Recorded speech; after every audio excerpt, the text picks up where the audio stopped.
Hello hello sir.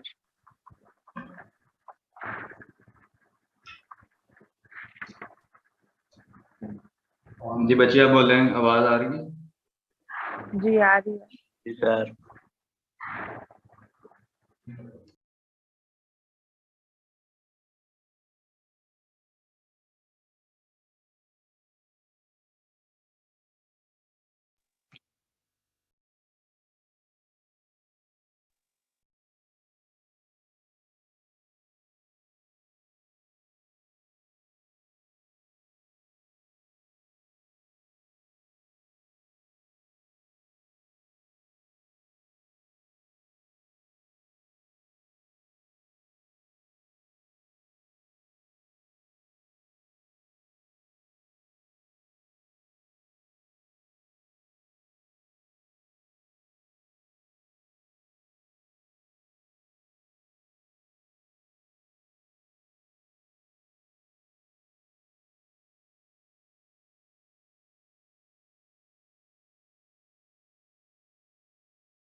Bismillahirrahmanirrahim.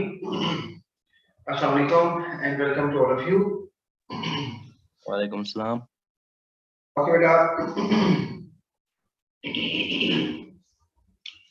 Okay जी, आज हम इंशाल्लाह अपनी जो 2 आवर्स की क्लास है उसको कंडक्ट करेंगे बेटा। तो जब तक स्टूडेंट्स आ रहे हैं 1-2 मिनट हम वेट कर लेते हैं, ठीक है? तो फिर इंशाल्लाह अपने लेक्चर को स्टार्ट करेंगे। ओके जी।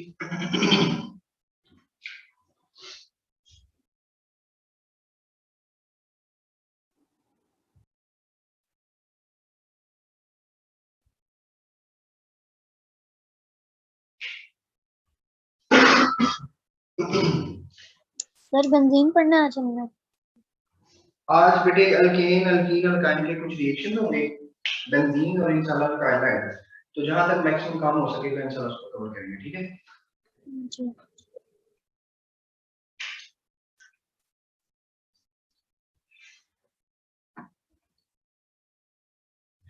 ओके बच्चे स्टार्ट करो बेटा। मैं इस वक्त 105 हो गया, ठीक है? 1005 तो लेक्चर को स्टार्ट करते हैं। तो स्टूडेंट्स लास्ट टाइम हमने नोमेनक्लेचर को स्टडी किया था। आज हम अल्केन अल्कीन अल्काइन के जो हमारे टॉपिक्स हैं बीएमसी के उनको डिस्कस करेंगे, जिसमें कुछ की प्रिपरेशन है और लिमिटेड मेथड्स हैं और कुछ रिएक्शंस है वो भी आपके पास लिमिटेड है। यानी आपने तमाम रिएक्शंस और तमाम जो प्रिपरेशन है उनको नहीं करना। तो अकॉर्डिंग टू बीएमसी सिलेबस हम कुछ जो रिएक्शन है उनकी प्रिपरेशन और उसे जो कि रिएक्शन है उनको डिस्कस करेंगे, ठीक है? तो स्टार्ट करते हैं बेटा। हमारे पास टॉपिक है अल्केन, ठीक है जी? तो अल्केन में जो बेसिक इंफॉर्मेशन आपको होनी चाहिए उसमें ये कि अल्केन जो है वो आपके पास क्या है? अल्केन के आपके पास सैचुरेटेड हाइड्रोकार्बन है, वेरी सिंपल, ठीक है? इसका जनरल फार्मूला जो है वो बेटे क्या आपके पास CnH2n+2 है।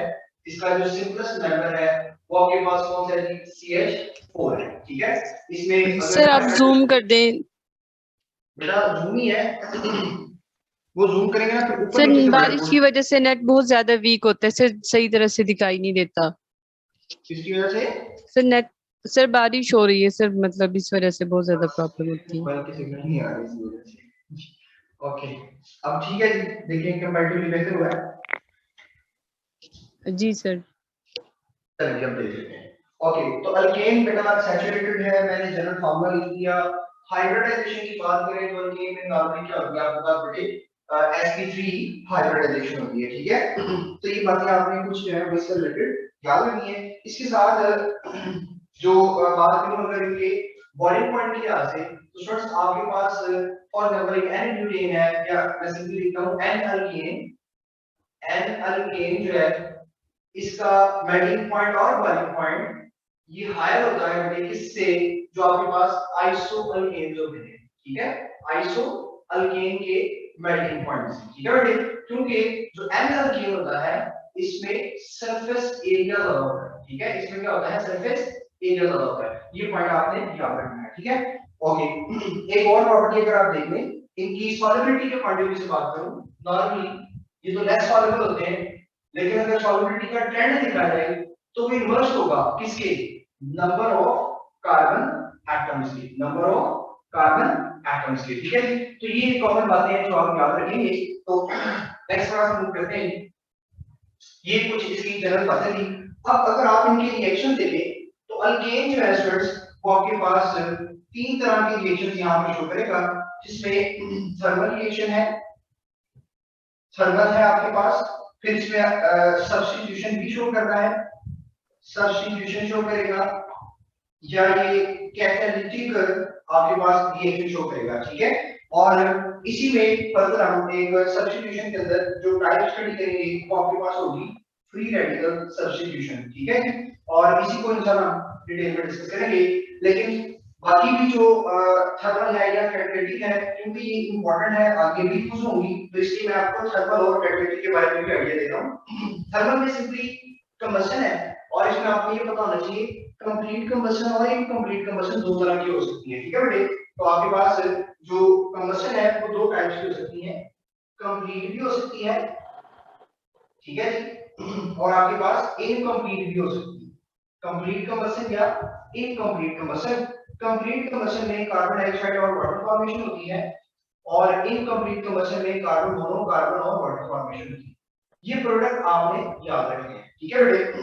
अब इसमें जो इंपॉर्टेंट पॉइंट है वो ये है, जब भी कंबशन होगी, अल्कीन है, अल्काइन है, तो आप एक छोटा सा ट्रिक याद रखेंगे। अगर तो हाइड्रोकार्बन्स की बात करें, हाइड्रोकार्बन में बेटा जितने हाइड्रोजन होंगे उससे हाफ मोल वाटर फॉर्मेशन होगी। ये छोटा सा ट्रिक आप याद रखेंगे। मैंने क्या बोला बेटे, जितने हाइड्रोजन होंगे उससे हाफ मोल वाटर फॉर्मेशन होगी, और जितने कार्बन होंगे उतने ही कार्बन डाइऑक्साइड फॉर्मेशन होगी। ये कंबशन के लिए बात कर रहा हूं, किसके लिए बात कर रहा हूं, कंबशन, कंबशन ऑफ हाइड्रोकार्बन। अगर हम उसकी बात करें बेटा, तो इसमें दो तरह की कंबशन है, एक कंप्लीट कंबशन है और दूसरी आपके पास क्या है, इनकम्प्लीट कंबशन है। कंप्लीट कंबशन में कार्बन डाइऑक्साइड और वाटर फॉर्मेशन होती है, और इनकम्प्लीट कंबशन में क्या होता है, कार्बन मोनोकार्बन बनता है। जब भी कंबशन की बात करेंगे, जितने हाइड्रोजन होंगे उससे हाफ मोल वाटर फॉर्मेशन होगी, और जितने कार्बन होंगे उतने ही कार्बन डाइऑक्साइड जो है वो प्रोड्यूस होंगे। इसमें अगर मैं कैटालिटिक ऑक्सीडेशन की बात करूं तो एक छोटा सा ट्रेंड आप याद रखेंगे बेटा, अल्केन से बनेगा अल्कोहल, अल्कोहल से बनेगा एल्डिहाइड, एल्डिहाइड से बनेगा कार्बोक्सिलिक एसिड। और बेटे अगर तो कार्बोक्सिलिक एसिड 1 कार्बन बना है, कितने कार्बन बना है, 1 कार्बन बना, फॉर एग्जांपल कार्बोक्सिलिक एसिड है फॉर्मिक एसिड, तो स्टूडेंट्स ये आगे फिर कार्बन डाई और वाटर फॉर्मेशन करता है। इसके अलावा बाकी तमाम जो है उनकी फर्दर ऑक्सीडेशन नहीं होती। ये इनके मैंने ऑक्सीडेशन के प्रोडक्ट बनाए हैं, ये इनके क्या है, ऑक्सीडेशन के प्रोडक्ट हैं। Number of carbon atom same रहेंगे। अगर यहां पर मीथेन है तो यहां पर मेथनॉल बनेगा, यहां पर बेटे मेथनॉल बनेगा, और मेथनॉल से मेथनोइक एसिड बनेगा। और अगर तो सिर्फ मेथनोइक एसिड है तो कार्बन और वाटर बनेगा, इसके अलावा बाकी तमाम मेंबर्स की फर्दर ऑक्सीडेशन नहीं होगी, ठीक है। ओनली फॉर, मैं लिख देता हूं only for, sir ethane dioic acid भी नहीं कर लेता? क्या बेटे, इथेन डाइओइक एसिड जो होता है वो भी CO2 और H2 में नहीं कन्वर्ट हो जाता ऑक्सीडेशन पे? इथेन डाइओइक एसिड जी डाइकार्बोक्सिलिक एसिड है ना वो तो, ठीक है। और वो बेटा मैं ऑक्सीडेशन के लिहाज से बात कर रहा हूँ, आप तो कोल कलेक्टिव मेथड की बात कर रहे हैं ना। नहीं नहीं ठीक है, नहीं, इसी तरह होता है वो। हमने ये पढ़ा है कि मीथेनोइक एसिड और इथेन डाइओइक एसिड होते हैं ना, वो इस तरह ऑक्सीडाइज करें तो वो दोनों कार्बन डाइऑक्साइड और वाटर में बन जाते हैं। वो हमने नहीं करना। ओके ठीक है, ठीक है, जो आप बात कर रहे हैं वो भी ठीक है। वो आप बोल रहे हैं इथेन डाइओइक एसिड ऐसे ही? जी जी जी। अच्छा ये देखो, वो बेसिकली ना, ये बात कर रहे हो नहीं नहीं, आप? ये नहीं ये नहीं ये नहीं ये नहीं ये नहीं, जी वो उसमें वैसे 2 कार्बन ही होते हैं इथेन डाइओइक एसिड में। बेटा वो फिर इथेन ही ना होगा, वो तो सिंपल ऑक्सैलिक एसिड हो जाएगा, ठीक है। तो जो एसिटिक एसिड्स है उनमें सिर्फ और सिर्फ मैथोनिक एसिड या फॉर्मिक एसिड जो है वो ही कार्बन डाई और वाटर में फॉर्मेशन करता है, मोनोकार्बोक्सिलिक के पॉइंट से बात कर रहे हैं, ठीक है। अच्छा जी, तो इसकी इंफॉर्मेशन इसलिए जरूरी है कि आगे बहुत यूज होना है। इसमें आप आगे पढ़ेंगे, ये जो कार्बोक्सिलिक एसिड है ये बेटा आपके पास कार्बोक्सिलिक एसिड से अल्कोहल में भी कन्वर्ट होता है और अल्केन में भी कन्वर्ट होता है, हम इसको भी पढ़ेंगे। ये बेसिकली इसकी रिडक्शन को रिप्रेजेंट करेगा, और अगर तो ये अल्केन में जाता है तो बेटे वो आपके पास कंप्लीट रिडक्शन हो जाएगी, और अगर अल्कोहल में जाता है तो वो आपके पास इनकम्प्लीट रिडक्शन हो जाएगी। हम इसको भी स्टडी करेंगे, देखो इंशाल्लाह ये बातें वहां पर मैं डिटेल में बताऊंगा। अभी जस्ट मैंने यहाँ पर आपको इसका आइडिया दिया है, इवन दैट अल्केन में हम इसको स्टडी नहीं करना, लेकिन आगे क्योंकि तमाम जो टॉपिक्स हैं उनमें डिस्कस हो रहा है तो इसका आइडिया होना हमारे लिए बहुत जरूरी है। सर आपने फॉर्मिक की से एसिड के अलावा दूसरा कौन सा पॉइंट बताया इथेन वाला? इसके लिए सर ये अभी जो फॉर्मिक एसिड का बताया ना कि कार्बन डाइऑक्साइड और वाटर बनेगा। सिर्फ फॉर्मिक एसिड जो है अपने रिस्पेक्टिव मोनोकार्बोक्सिलिक एसिड्स के अंदर कार्बन डाई वाटर में जाता है, बाकी तमाम बहुत ज्यादा उनमें स्ट्रॉन्ग बॉन्डिंग होती है, बहुत ज्यादा स्टेबल होते हैं, उनकी ऑक्सीडेशन आसानी से भी हो सकती है, ठीक है। ओके, नेक्स्ट देखिए, नेक्स्ट हमारे पास है बेटा फ्री रेडिकल। जो हमारे पास रिएक्शंस हैं उनमें बेसिकली 3 स्टेप्स इन्वॉल्व होते हैं। फ्री रेडिकल मैकेनिज्म के अंदर हमारे पास 3 स्टेप्स होंगे, वो आप याद रखेंगे। स्टेप नंबर 1 है इनिशिएशन होती है आपके पास, स्टेप नंबर 2 है बेटा प्रोपेगेशन है, और स्टेप नंबर 3 है टर्मिनेशन। अब ये तीनों 3 एमसीक्यूज के अंदर सिंपल डेफिनेशन की फॉर्म में पूछेंगे, बहुत आसान फॉर्म के अंदर। इनिशिएशन क्या है? Basically formation of free radical. Free radical की फॉर्मेशन को आप क्या कहते हैं? इनिशिएशन। ये नॉर्मली जो फ्री रेडिकल मैकेनिज्म है या जो रिएक्शंस है ये फोटोकेमिकल रिएक्शंस होते हैं। फोटोकेमिकल रिएक्शंस कौन से होते हैं? जो बेटा in the presence of sunlight हो रहे होते हैं, ठीक है, इसके लिए सनलाइट जरूरी होगी, तो इसमें फ्री रेडिकल फॉर्मेशन होगी। प्रोपेगेशन में क्या होता है? Attack of free radical. मैं फ्री रेडिकल को बेटा एफ आर लिखूंगा ताकि टाइम थोड़ा सेव हो जाए। एफ आर, ठीक है, free radical, attack of free radical plus formation of free radical. बेटा अपना माइक ऑफ कीजिएगा प्लीज, काइंडली अपना माइक ऑफ करें। आलिया बेटे अपना माइक ऑफ करें, सुमैया बाकी तमाम स्टूडेंट्स भी अपना माइक ऑफ करें। जब आपका क्वेश्चन होगा खुद ही उसको ऑन कर लीजिएगा। ओके, तो अटैक ऑफ फ्री रेडिकल, इसमें अटैक भी होगा and formation of free radical भी होगा। आपको 4 ऑप्शन देगा, उन 4 ऑप्शन में आपने बताना होगा कि प्रोपेगेशन वाला स्टेप कौन सा है, टर्मिनेशन वाला स्टेप कौन सा है, ठीक है, या इनिशिएशन वाला स्टेप कौन सा है। मैं उसके भी यहाँ पर एग्जांपल्स भी कोट करूंगा। टर्मिनेशन क्या है? Combination of free radical. जो फ्री रेडिकल का कॉम्बिनेशन है वो बेसिकली आपके पास टर्मिनेशन होगा। स्टूडेंट्स यहां पर देखिए, मैं लिखता हूं फॉर एग्जांपल मेरे पास अल्फा ऑप्शन है C3 प्लस Cl, C3Cl बन रहा है। बीटा ऑप्शन है C3 प्लस C3, C3 बन रहा है। चार्ली ऑप्शन है C3 Cl plus Cl, CH2Cl plus HCl, delta option है Cl2 Cl रेडिकल। तो स्टूडेंट्स ये चार ऑप्शन है, इनमें से बताइएगा कि हमारे पास इनिशिएशन वाला स्टेप कौन सा होगा। Very simple, delta delta delta जो स्टेप है वो आपके पास इनिशिएशन को रिप्रेजेंट कर रहा है, ठीक है। और मुझे बताएं जो अल्फा ऑप्शन है ये कौन से स्टेप को यहाँ पर टर्मिनेशन टर्मिनेशन तो बेटा ये आपके पास क्या हो जाएगा टर्मिनेशन।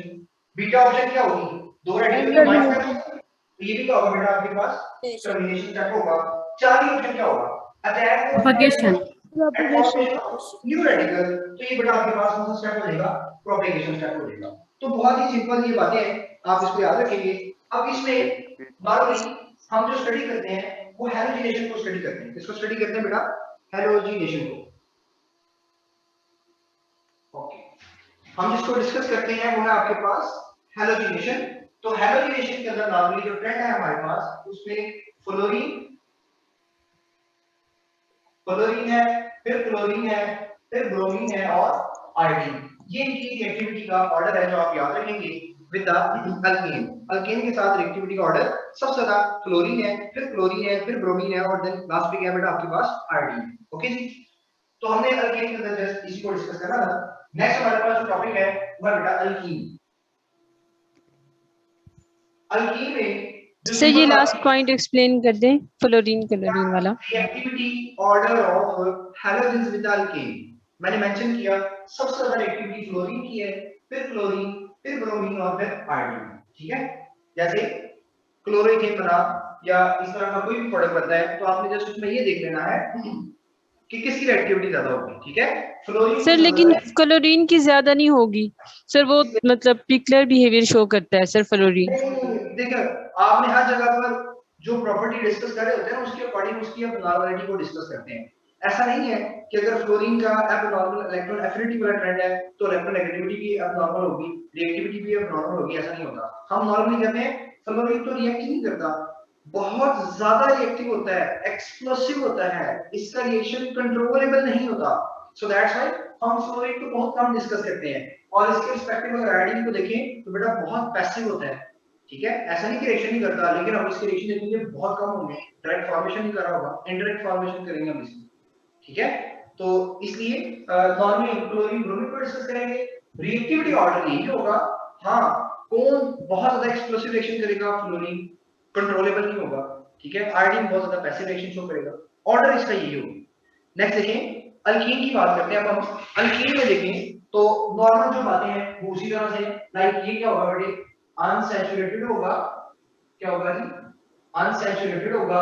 और क्या बात इसकी फेवर में जाती है कि CnH2n इसका जनरल फार्मूला होगा, सिंपलेस्ट मेंबर बेटा इसका क्या होगा, C2H4 जिसको आप ईथीन कहते हैं।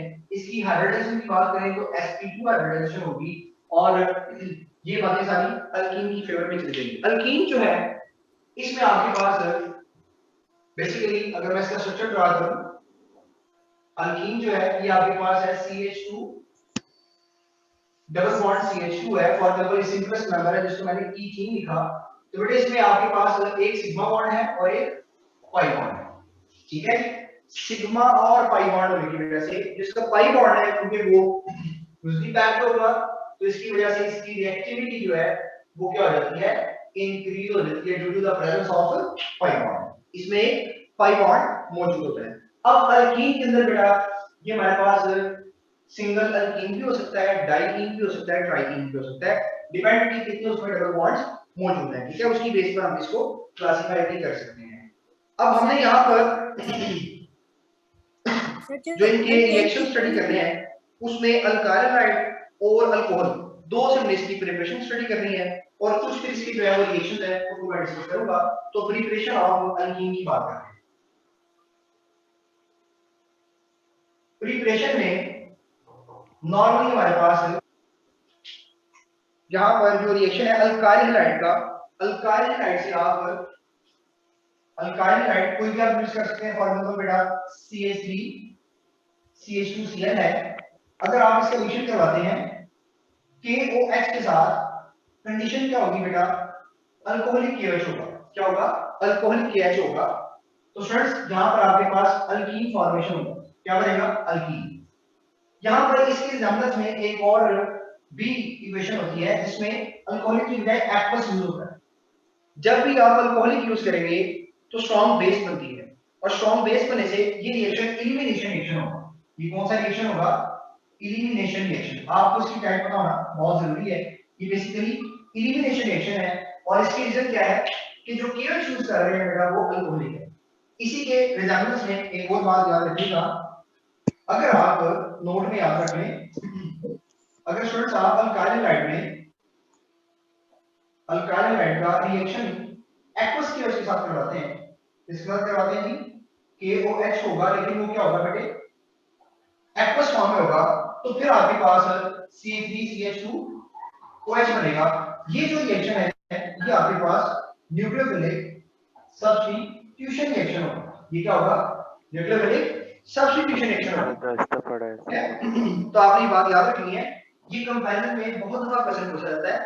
यहाँ पर KOH लिखा हुआ है, तो स्टूडेंट्स यहाँ पर सोडियम हाइड्रोक्साइड नहीं हो सकता है, बेस है ना बेसिकली, तो वो कोई भी यूज हो सकती है। तो ये दो ये एलिमिनेशन कौन सी है? ये न्यूक्लियोफिलिक एलिमिनेशन ही है बेटा? एलिमिनेशन है ना, डबल बॉन्ड बन गया। यानी किस टाइप की एलिमिनेशन है? क्या कह रहे हो? किस टाइप की एलिमिनेशन रिएक्शन है? अच्छा, बीटा एलिमिनेशन है। ये टाइप ऑफ रिएक्शन जो है वो बीटा एलिमिनेशन होगा। नहीं मतलब न्यूक्लियोफिलिक है या इलेक्ट्रोफिलिक है? क्या जी? न्यूक्लियोफिलिक एलिमिनेशन रिएक्शन होगा ना, न्यूक्लियोफाइल अटैक कर रहा होगा इसके। लेकिन हम इसमें जो ओवरऑल बात करते हैं वो बीटा एलिमिनेशन रिएक्शन के पॉइंट ऑफ व्यू से बात करते हैं, क्योंकि बेस बेसिकली वो अटैक कर रही होती है। यहाँ पर हम न्यूक्लियोफाइल इसलिए नहीं बोलते क्योंकि यहाँ पर बेस स्ट्रॉन्गर होती है। अगर न्यूक्लियोफाइल स्ट्रॉन्गर होगा तो सब्स्टिट्यूशन होगा। इसलिए अगर मैं जस्ट ये टर्म यूज करूं सब्स्टिट्यूशन, तो ज्यादा बेहतर है कि सब्स्टिट्यूशन कब पॉसिबल है? जब न्यूक्लियोफाइल बनेगा, और एलिमिनेशन कब पॉसिबल है? जब बेस बनेगा। ये मैं साथ लिख देता हूं। एलिमिनेशन रिएक्शन होने की रीजन क्या है कि इसमें बेस बनती है स्ट्रॉन्ग, और सब्स्टिट्यूशन रिएक्शन होने की रीजन क्या है? इसमें आपके पास बेटा न्यूक्लियोफाइल बन रहा है। ये बातें आपने याद रखनी। ठीक हो गया जी? अच्छा जी, तो ये तो इसका एक सर रिएक्शन था जी। सर नोट में आपने क्या लिखा है सर, वो समझ नहीं है। किधर? नोट सर जो आपने लिखा है सर। नोट में मैंने बेटा वही अल्काइल हाइड्राइड है, रिएक्शन मैंने KOH के साथ करवाया हुआ है, ठीक है? और नीचे मैंने क्या लिखा हुआ है? एक्वस। बेटा अगर एक्वस होगा तो फिर न्यूक्लियोफाइल बनेगा, और जब न्यूक्लियोफाइल होगा तो फिर सब्स्टिट्यूशन रिएक्शन होगा, और फिर अल्कोहल बनेगा। क्या बनेगा? अल्कोहल। ठीक है बेटे? सर आपने क्या लिखा है? एलिमिनेशन रिएक्शन में बेस बनता है सर? जी बेस बनता है बेटे। ओके, तो सर फिर इसमें बेस कौन सा है प्रोडक्ट्स में? देखो प्रोडक्ट में कहां बेस आ गया? मैं ये KOH जो है वो एक्ट करेगा एज ए बेस। अच्छा सर, फिर वो एलिमिनेशन रिएक्शन होगा, और यहाँ पर जो KOH है वो जब एक्वस सॉल्वेंट के अंदर डिसॉल्व करेंगे तो फिर न्यूक्लियोफाइल बनेगा। ठीक है बेटे? ठीक है सर। यहाँ पर जो चेंज आ रहा है वो अल्कोहलिक सॉल्वेंट और एक्वस सॉल्वेंट की वजह से आ रहा है जस्ट। ठीक है, नेक्स्ट चलते हैं बेटा। हमारे पास जो रिएक्शन है वो है आपके पास डिहाइड्रेशन रिएक्शन, जिसमें डिहाइड्रेशन से भी आपके पास क्या बन रहा होगा? अल्कीन फॉर्मेशन होगी। ठीक है जी? तो यहाँ पर मैं लिखता हूँ जी, ये आपके पास प्रिपरेशन थी जिसमें हमने फर्स्ट मेथड यूज किया फ्रॉम अल्काइल हैलाइड, और सेकंड मेथड यहाँ पर मैं लिख रहा हूँ वो है डिहाइड्रेशन। डिहाइड्रेशन ऑफ फर्स्ट वाले को डिहाइड्रोहेलोजिनेशन कहते हैं। किसको? फर्स्ट वाले को। जी बेटा, किस केस के अंदर? इस वाले केस के अंदर जहां पर सब्स्टिट्यूशन हो रही है। ऊपर वाले केस में बेटा वो एलिमिनेशन। ठीक है? ठीक है, नेक्स्ट चलते हैं डिहाइड्रेशन। तो स्टूडेंट्स हमारे पास किसकी डिहाइड्रेशन करनी है? कहते हैं अल्कोहल की डिहाइड्रेशन करनी है। अब अल्कोहल की डिहाइड्रेशन करेंगे तो हमें अल्कीन मिलेगा। अब अल्कोहल की तीन टाइप्स हैं। नॉर्मली हमारे पास जो तीन टाइप्स हैं उनमें प्राइमरी, सेकेंडरी और टर्शियरी अल्कोहल यूज होते हैं। यहाँ पर देखिएगा, अगर दो प्राइमरी है आपके पास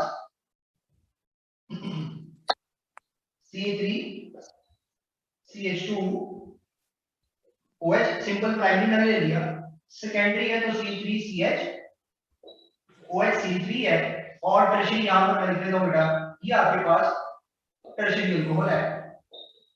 ठीक है, प्राइमरी, सेकेंडरी और टर्शियरी तीन तरह के अल्कोहल हैं। ये तीनों ही अपने अपने रिस्पेक्टिव वे में किसमें कन्वर्ट होंगे बेटा, अल्कीन के अंदर कन्वर्ट होंगे। जितने कार्बन होंगे कार्बन एटम्स बेटा सेम ही रहेंगे। ये देखिएगा यहाँ पर 2 कार्बन है तो ये आपके पास CH डबल बॉन्ड CH2 बनेगा। इस केस में देखेंगे तो किसी भी बीटा कार्बन से हमारे पास हाइड्रोजन जा सकता है, और इस केस में बी बिल्कुल उसी तरह से होगा, कोई भी बीटा कार्बन से हाइड्रोजन जा सकता है। ये देखें ये कार्बन अल्फा है, ये बीटा है, ये अल्फा है, ये बीटा, ये बीटा, ये बेटे अल्फा, ये बीटा, ये बीटा और ये बीटा, जिसमें 3 बीटा अटैच है वो है बेटा टर्शियरी, जिसमें 2 अटैच है वो है सेकेंडरी, और जिसमें 1 अटैच है वो क्या है प्राइमरी। अब अल्फा से OH आएगा और दोबारा बताइए। डिहाइड्रेशन होगी, यही वाटर रिमूव हो जाएगा। ये देखो बेटा यहां से OH गया तो बीटा में से H चला गया, यहां से OH गया तो 2 बीटा है, कहीं से भी H चला जाए प्रोडक्ट सेम बनेगा। इस केस में यहां से OH गया बीटा 3 है, कहीं से भी H जा सकता है, प्रोडक्ट क्या बनेगा सेम। तो हमने इसमें फिर डिस्कस क्या करना है, प्रोडक्ट तो इनके सेम बन गए, डिहाइड्रेशन देख ली, अल्कीन बन गया।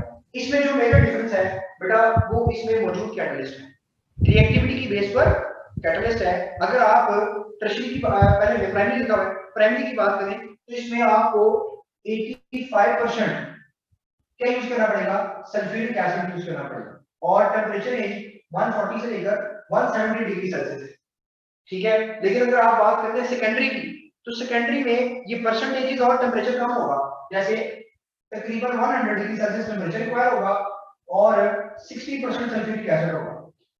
और अगर आप टर्शियरी की बात करते हैं तो जस्ट 20% सल्फ्यूरिक एसिड होगा और 85 डिग्री सेल्सियस टेंपरेचर रिक्वायर होगा। इसकी रीजन क्या है, इसकी रीजन ये है कि बेटा टर्शियरी बहुत ज्यादा एक्टिव होता है एज कंपेयर टू सेकेंडरी, और सेकेंडरी एक्टिव होता है एज कंपेयर टू प्राइमरी। इनकी रिएक्टिविटी की बेस पर इनके डिफरेंट रिएक्शंस हैं। जो टर्शियरी है वो जल्दी डिहाइड्रेट होता है और कम सल्फ्यूरिक एसिड कम टेंपरेचर यूज हो रहा है, ठीक है। तो इनकी रिएक्टिविटी अगर आपको पता है तो ये भी क्लियर हो जाएगा, ठीक है। अब यहाँ पर एक और बात सीखने बस। सर ये बोर्ड थोड़ा नीचे से बोर्ड नहीं आ रहा। क्या बेटे? सर ये नीचे से बोर्ड नजर नहीं आ रहा। मैं शो कर करता हूँ बेटे, अब देखो, अब नजर आ रहा है? जी सर अब आ रहा है। अब ये देखिए जी, इसमें लास्ट एमसीक्यू सीख ले, फिर हम आगे मूव कर देंगे। जो इसमें डिहाइड्रेटिंग एजेंट यूज हो रहे हैं वो यहाँ पर लिख देता हूँ बेटे। यहाँ पर Al2O3 भी यूज हो रहा है, यहाँ पर कंसंट्रेटेड H+O4 भी यूज हो रहा है, यहाँ पर बेटे फास्फोरिक एसिड भी यूज हो रहा है, और यहाँ पर P2O5 या P4O10 ये दोनों ही यूज हो सकते हैं। तो ये 4 आपने डिहाइड्रेटिंग एजेंट याद रखने। क्या याद रखते हैं? Dehydrating agent. तो यहां तक देखें मैंने आपके साथ अल्कीन की प्रिपरेशन तक डिस्कस किया है। इसमें कोई क्वेश्चन है तो बेटा मेरे साथ शेयर करना। सर जी सर बुक में तो टेम्परेचर डिफरेंट लिखे हुए हैं। क्या लिखा है? ये प्राइमरी अल्कोहल में फेडरल में 340 to 450 डिग्री सेल्सियस पे। बेटा वो एल्यूमिनियम के साथ लिखा होगा ना, Al2O3 के साथ है, ठीक है। हाँ जी, और बाकी भी प्राइमरी डिफरेंट के है। साथ यही टेंपरेचर इंक्लूड। प्राइमरी के साथ 140 to 170। अच्छा सर बेटा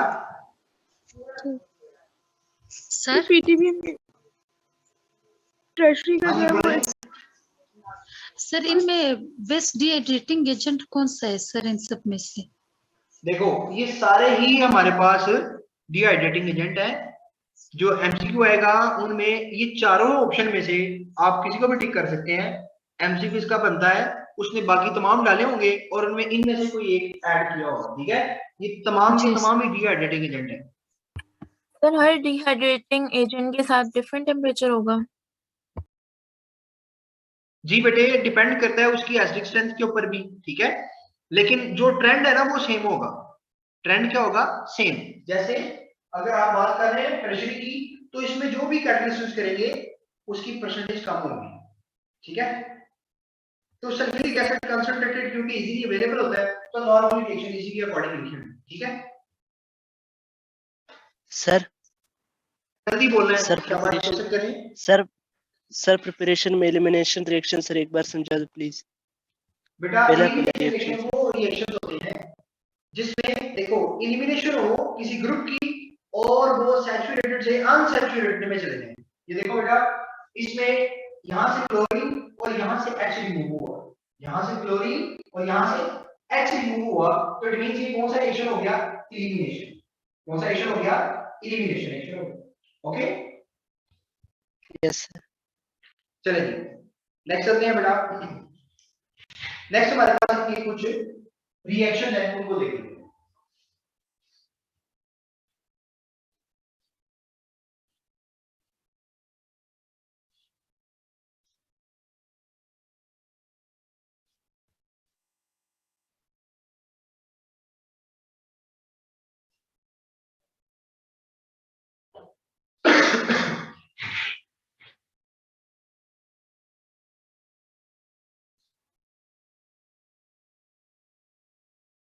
ओके जी, इनके रिएक्शन में हमने जो डिफरेंट रिएक्शन स्टडी करने हैं बेटा, तो उनके लिए मैं एक जनरल एग्जांपल कोड कर देता हूं। ये आपके पास CH2 डबल बॉन्ड CH2 है, अल्कीन फैमिली है, और आपने इनके रिएक्शंस को स्टडी करना है। ये आपके पास एडिशन रिएक्शन भी देगा, ऑक्सीडेशन भी और पॉलीमराइजेशन भी। ऑक्सीडेशन रिएक्शन में स्टडी नहीं करने, हमने यहां पर एडिशन और पॉलीमराइजेशन को डिस्कस करना है। तो बेटे अगर मैं बात करूं इनके कुछ रिएक्शंस की, तो अल्कीन जो है अगर इसका रिएक्शन हाइड्रोजन के साथ करवाया जाए, किसके साथ ही? हाइड्रोजन के साथ, इन द प्रेजेंस ऑफ निकल, प्लैटिनम भी यूज हो सकता है 200 से लेकर 300 डिग्री सेल्सियस। तो ये किसमें कन्वर्ट हो जाएगा बेटे? आपके पास सिंगल बॉन्ड में। ये रिएक्शन इसका हाइड्रोजनेशन रिएक्शन कहलाएगा। अब इसमें स्टूडेंट्स आप इसके साथ साथ यहां पर अगर प्लैटिनम यूज कर रहे हैं तो ये काम 25 डिग्री सेल्सियस पे हो सकता है, लेकिन वो आपके पास क्या बहुत ज्यादा एक्सपेंसिव होता है, ठीक है। इसी हाइड्रोजनेशन में एक और बात याद रखिएगा, इसी हाइड्रोजनेशन में आप ने निकल यूज कर सकते हैं। क्या यूज कर सकते हैं? ने निकल। अगर आप ने निकल यूज करते हैं तो जो आपका रिएक्शन 200 से 300 डिग्री सेल्सियस पे हो रहा था वो नॉर्मली 100 डिग्री सेल्सियस पे हो जाता है, यानी कि इसमें इसकी रिएक्टिविटी, कैटलिस्ट की रिएक्टिविटी क्या हो जाती है? इंक्रीज हो जाती है। सरफेस एरिया भी क्या कर जाता है? इंक्रीज हो जाता है। तो उससे फिर ये रिएक्शन आपका जस्ट 100 डिग्री सेल्सियस पे परसीव हो सकता है, ठीक है जी। नेक्स्ट देखिएगा, जो इसका सेकंड रिएक्शन है एडिशन ऑफ हाइड्रोजन के बाद एडिशन ऑफ हैलोजन। आप इसमें हैलोजन की भी एडिशन कर सकते हैं। X2 के साथ इसका रिएक्शन है। X2 मीन कोई हैलोजन हो सकता है, कोई भी हैलोजन हो सकता है, ठीक है। अगर आप इसको ऐड करेंगे तो आपके पास क्या बन जाएगा? क्योंकि पाई बॉन्ड मौजूद है तो स्टूडेंट्स यहाँ के पास CH2 यहाँ पर भी X और यहाँ पर भी X। इसको बोलते हैं विसिनल डाइहैलाइड फॉर्मेशन होगी। क्या हो जाएगी? विसिनल डाइहैलाइड फॉर्मेशन होगी। थर्ड रिएक्शन है एडिशन ऑफ HX। अगर आप इसमें HX की एडिशन करते हैं तो स्टूडेंट्स इसमें अगर तो सिमेट्रिकल अल्कीन है तो कहीं पर भी H ऐड हो सकता है और कहीं पर भी OH ऐड हो सकता है। लेकिन अगर आपका ये जो अल्कीन है वो अनसिमेट्रिकल है तो फिर मार्गोनिकल ग्रुप बन रहा है। तो इसके लिए मैं सिंपल लिख रहा हूं पहले इसके इस एग्जांपल के अकॉर्डिंग। ये आपके पास C3CH2X यानी कि आपके पास ये अल्काइल हैलाइड फॉर्मेशन। लेकिन अगर हमारे पास अल्काइन जो है वो अनसैचुरेटेड हो, if alkenes are unsaturated alkenes मौजूद हो तो फिर आपके पास मार्गोनिकल रूल एप्लीकेबल होगा। और ये बहुत इंपॉर्टेंट है मार्गोनिकल रूल, ठीक है। इसको मैं थोड़ा सा एक्सप्लेन कर देता हूं कि मार्गोनिकल रूल जो है वो क्या है। सेकंड इसको एक्सप्लेन करते हैं। मार्गोनिकल रूल जो है कहता है अगर आपके पास अनसिमेट्रिकल अल्कीन है, for example C3CH double bond CH है, आप इसमें HX को ऐड कर रहे हैं तो students according to Markovnikov rule hydrogen वहां जाएगा जहां ज्यादा हाइड्रोजन मौजूद होंगे और नेगेटिव पार्ट कहां जाएगा जहां पर लेस नंबर ऑफ हाइड्रोजन मौजूद होंगे, ठीक है बेटे। ये पॉइंट आपने याद रखना है। तो तो ये इसमें सिमेट्रिकल एल्कीन क्या? अनसिमेट्रिकल एल्कीन हाँ जी बेटा, अनसिमेट्रिकल एल्कीन जो के अंदर नहीं पता। अनसैचुरेटेड की जगह ओके नहीं तो अनसैचुरेटेड ओके मैंने वो गलती से बोल दिया। Unsymmetrical, if unsymmetrical alkenes then Marconi का रूल अप्लाई होगा, तो प्रोडक्ट क्या बनेगा बेटे? C3 जी CH के साथ क्या लग जाएगा X और CH3, ये आपके पास प्रोडक्ट बनेगा। ओके, ये बात आपने याद रखनी है, ये मार्कोनी का रूल लाजमी तौर पर आपको पता होना चाहिए। अच्छा देखिए, इसी में कोई और भी हम इक्वेशन लगा लेते हैं। फॉर एग्जांपल ये देखें, अल्काइल हाइड्रोजन से रिलेटेड भी वो रिजेंबलेंस करता है, ये बहुत इंपॉर्टेंट एमसीक्यू भी है। अगर आप इसे वापस लाना चाहते हैं, डीहाइड्रोहाइलोजिनेशन करना चाहते हैं, जैसे बेटा हमने यहां पर की थी डीहाइड्रोहाइलोजिनेशन, मैं लिखता हूं यहां पर मेरे पास है C3CH2 C3 है, यहां पर आप लगा दें कोई X। ओके, ये आपके पास एक रिएक्शन है और आप इसका रिएक्शन करवा रहे हैं बेटा किसके साथ? अल्कोहलिक के साथ। अल्कोहलिक के वजह, तो इसमें दो प्रोडक्ट मैं लिख रहा हूं, मुझे बताइए जी इसमें कौन सा प्रोडक्ट बनेगा? C3 हाइड्रोहाइड्रोजनेशन होगी ना, हाइड्रोजन भी जाएगा और हाइड्रोजन भी जाएगा, तो इसमें दो प्रोडक्ट लिख देता हूं। एक ये प्रोडक्ट है जिसको बोलते हैं 1 ब्यूटीन और दूसरा है बेटे C3CH डबल बॉन्ड CH3, इसको बोलते हैं 2 ब्यूटीन। तो बेटे इसमें से कौन सा प्रोडक्ट बनेगा? 2 ब्यूटीन। तो याद रखिएगा हमेशा से हाइड्रोजन के बाद हाइड्रोजन कहां से रिमूव होगा? अगर दो ऑप्शन मौजूद हो तो जहां लेस नंबर ऑफ हाइड्रोजन होंगे वहां से हाइड्रोजन रिमूव होगा, वहां से हाइड्रोजन क्या होगा? रिमूव होगा। तो इस केस में आपके पास 2 ब्यूटीन जो है वो आपके पास करेक्ट ऑप्शन बनेगा। ये जो 1 ब्यूटीन है ये आपने प्रोडक्ट नहीं बनाना, ठीक है जी, यहाँ पर 2 ब्यूटीन बनना है। ये आपके सर ये वाला पॉइंट सर ये वाला दोबारा समझाइएगा सर। ये देखो बेटे, मैंने बोला कि जब डीहाइड्रोजनेशन होगी हाइड्रोजन तो रिमूव होगा, इसके साथ साथ जो हाइड्रोजन रिमूव होना है वो लेस नंबर ऑफ हाइड्रोजन वाले पार्ट से रिमूव होगा। जैसे यहाँ पर CH2 है, यहाँ पर C3 है, तो हाइड्रोजन कहां से जाएगा? जहां पर लेस नंबर ऑफ हाइड्रोजन होंगे, ठीक है जी सर। ओके, इसमें ना डिटेल कंसेप्ट की अगर बात करें तो यहां पर पॉजिटिव चार्ज आना चाहिए, यहां पॉजिटिव चार्ज आएगा तो कार्बोकेटाइन बनेगा, उसके हाइपरकन्जुगेशन स्ट्रक्चर ज्यादा होंगे।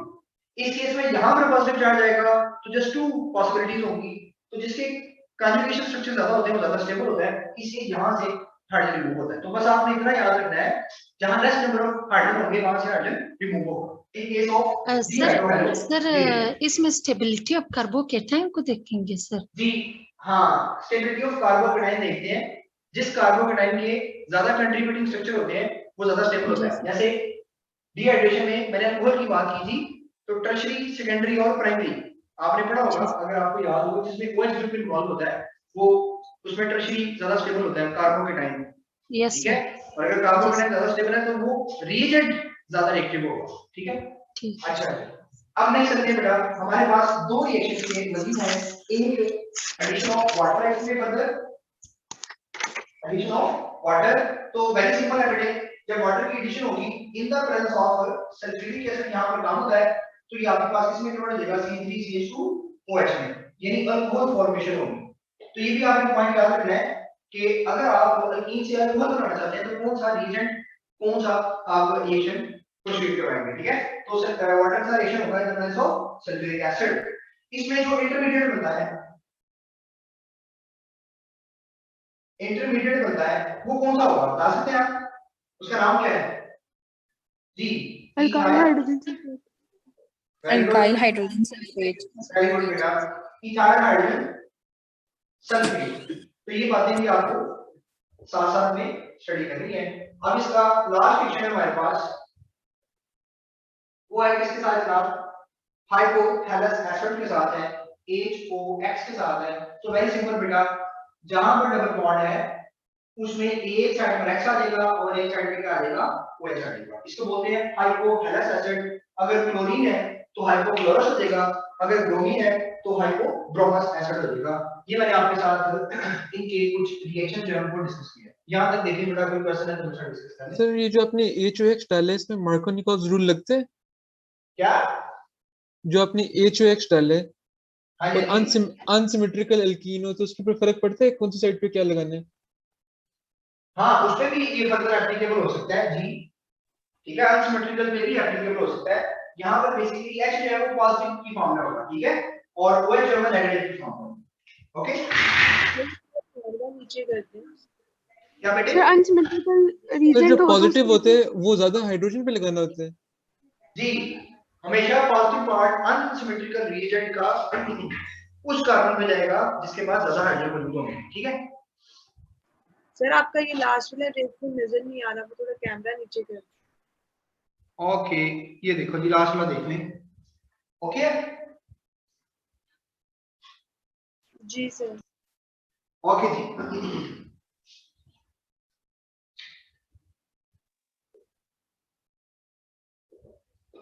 नेक्स्ट हमारे पास है पॉलीमराइजेशन रिएक्शन।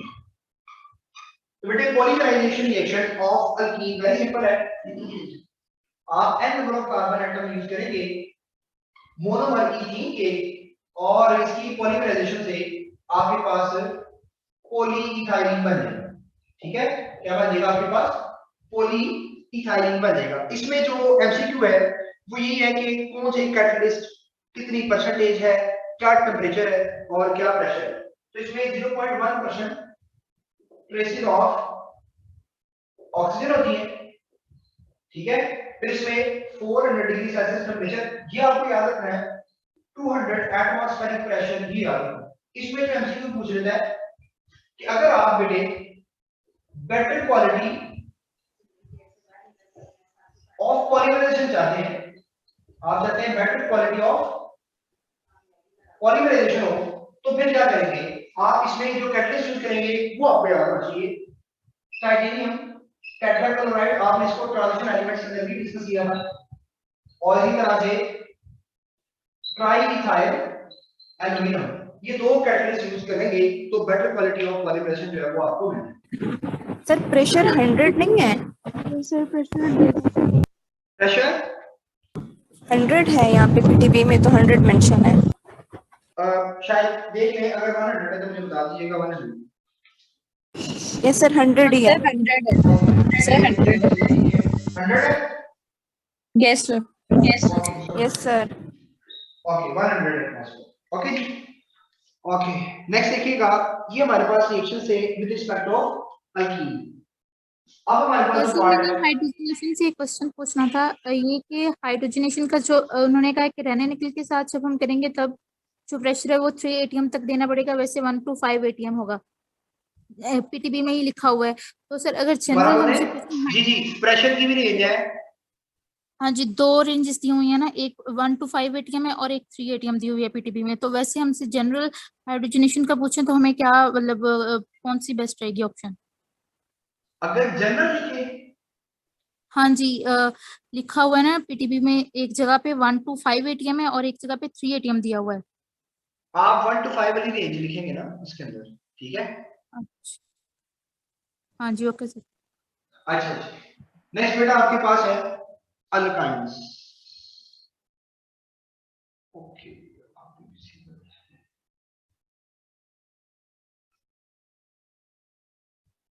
ओके जी, अब हमारे पास है अल्काइन। तो सिमिलर वे में जैसे हमने पहली बातें अल्काइन की स्टडी की है, वैसे ही यहाँ पर भी हम अल्काइन को देखेंगे कि अल्काइन में क्या क्या बेसिक पॉइंट्स हैं। बेटा अल्काइन क्या है आपके पास? अल्काइन आपके पास है अनसैचुरेटेड, वेरी सिंपल। फिर जनाब इसमें क्या है? अनसैचुरेटेड के साथ साथ ये आपके पास ट्रिपल बॉन्ड है। फिर जनाब CnH2n-2 है। फिर आप ये भी आपके पास डाई या डाई आयन भी हो सकते हैं, या सिंपल एक ट्रिपल बॉन्ड भी हो सकता है, 2 भी हो सकते हैं, 3 भी हो सकते हैं। इसमें जो हाइब्रिडाइजेशन है वो आपके पास sp हाइब्रिडाइजेशन है।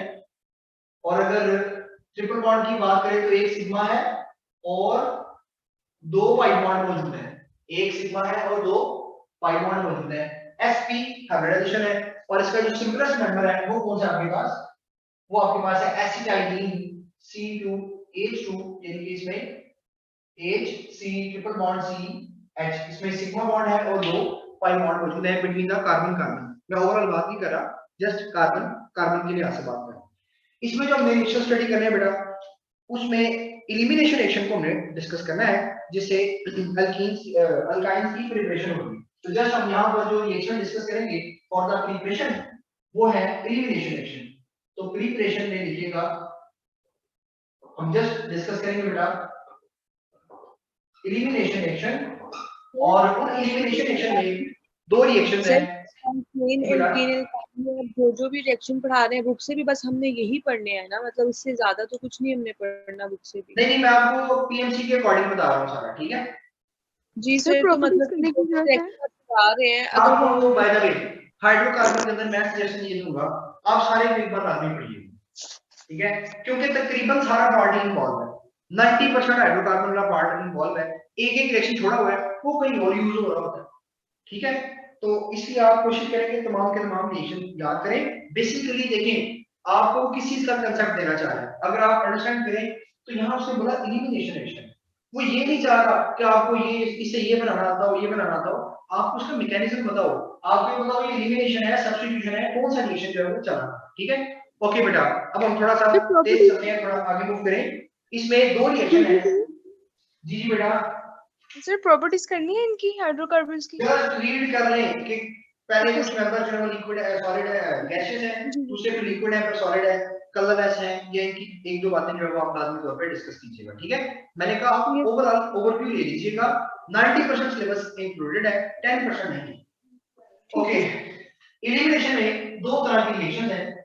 फॉर एग्जांपल आपके पास CH2 है, ये बेटा यहाँ पर आपके पास डाइहाइड्राइड और विसिकल डाइहाइड्राइड है, और अगर दूसरा मैं रिएक्शन लिखूं यहाँ पर जिसमें आपके पास टेट्राहेड्राइड्स मौजूद है, तो बेटा अगर टेट्राहेड्राइड है और अगर आपके पास डाइहाइड्राइड है, आप इसमें यूज करेंगे अल्कोहलिक KOH। क्या यूज करेंगे? अल्कोहलिक KOH यूज करेंगे, और इस केस में आप जिंक यूज करेंगे, साथ में उसी तरह से मेथनॉल या एसिटिक एसिड, आपको पता है कि आप वहां पर एज ए सॉल्वेंट यूज कर रहे होते हैं, ठीक है। जैसे आपने पहले भी अगर जिंक के साथ रिएक्शन करवाया तो उसमें ये यूज होगा, तो इससे आपके पास क्या बनेगा, आपके पास अल्काइन की प्रिपरेशन हो जाएगी, ठीक है।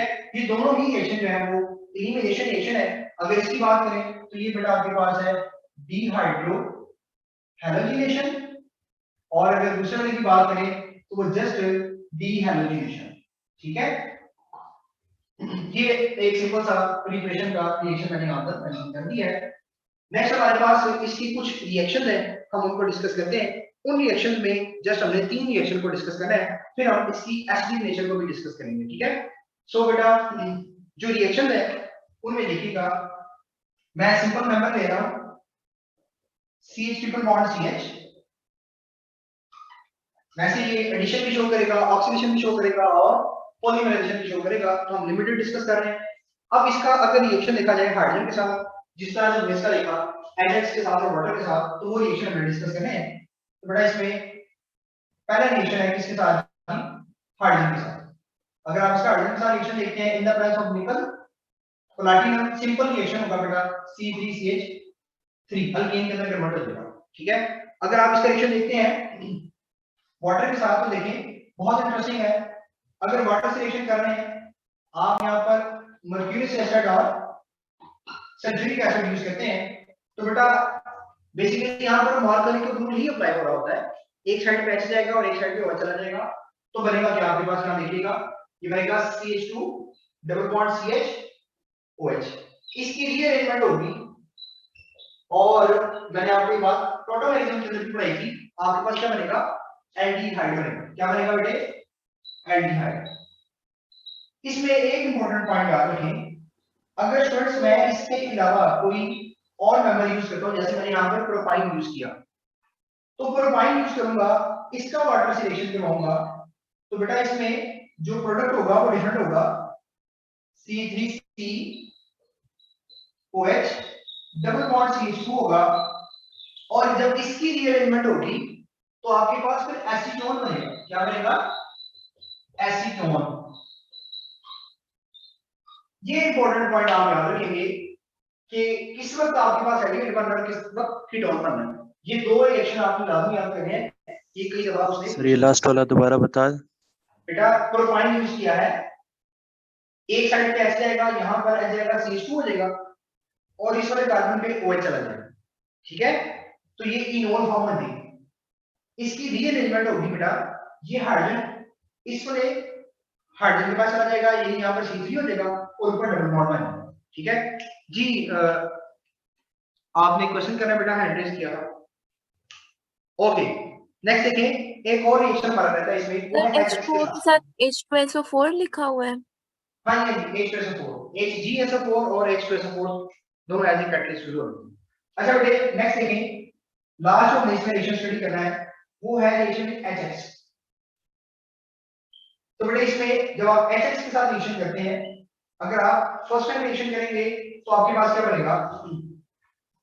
CH2 डबल बॉन्ड CHX, और जब आप इसका फिर HX के साथ रिएक्शन करवाएंगे, मॉर्कोनिकल रूल अप्लाई होगा, CH2 C H X और X।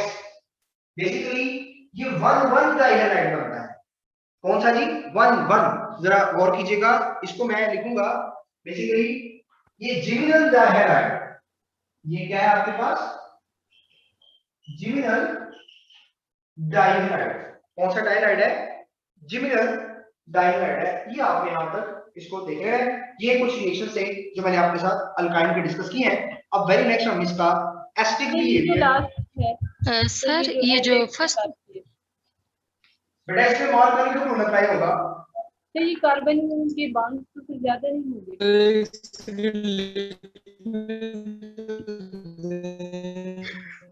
नेट कम होने की वजह से बेटा आपकी आवाज मुझे ठीक नहीं आ रही। दोबारा पूछिए, क्या क्वेश्चन किया?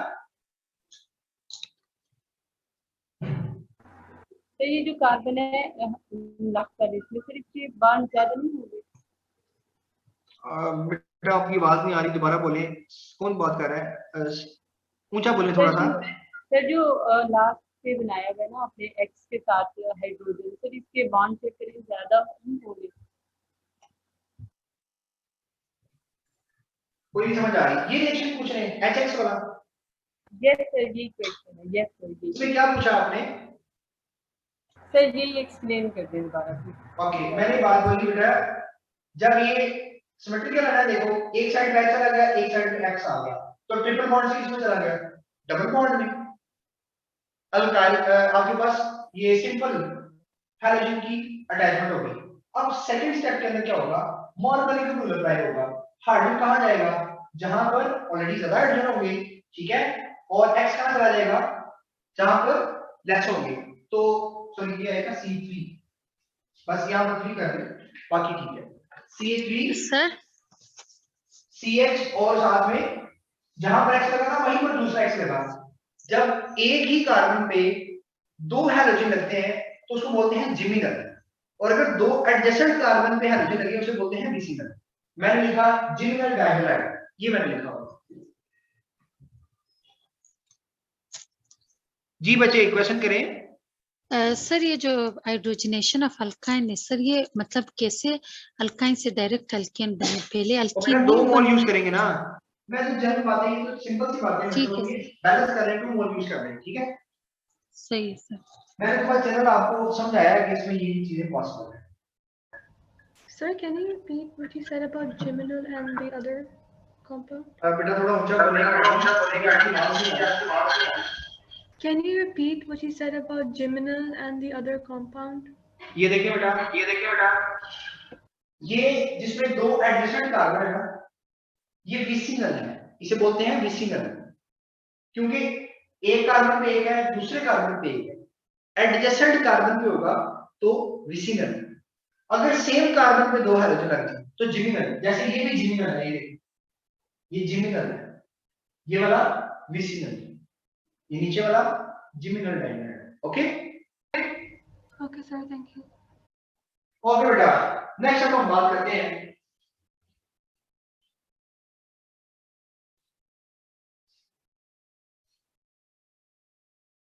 एसिडिक नेचर ऑफ अल्काइन की।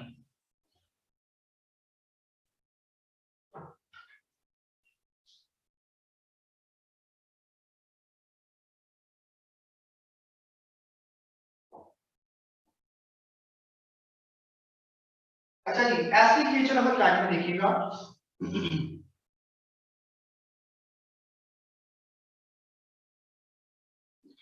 एसिडिक नेचर ऑफ अल्काइन जी। सर अल्काइंस वो मार्कोव रूल नहीं फॉलो करते? क्या सर अल्काइंस ये रूल नहीं फॉलो करते, मार्कोव रूल? जी, अल्काइन पे नहीं आपने अप्लाई करना, उसके बाद मैंने एल्कीन पे इसको अप्लाई किया हुआ है, ठीक है।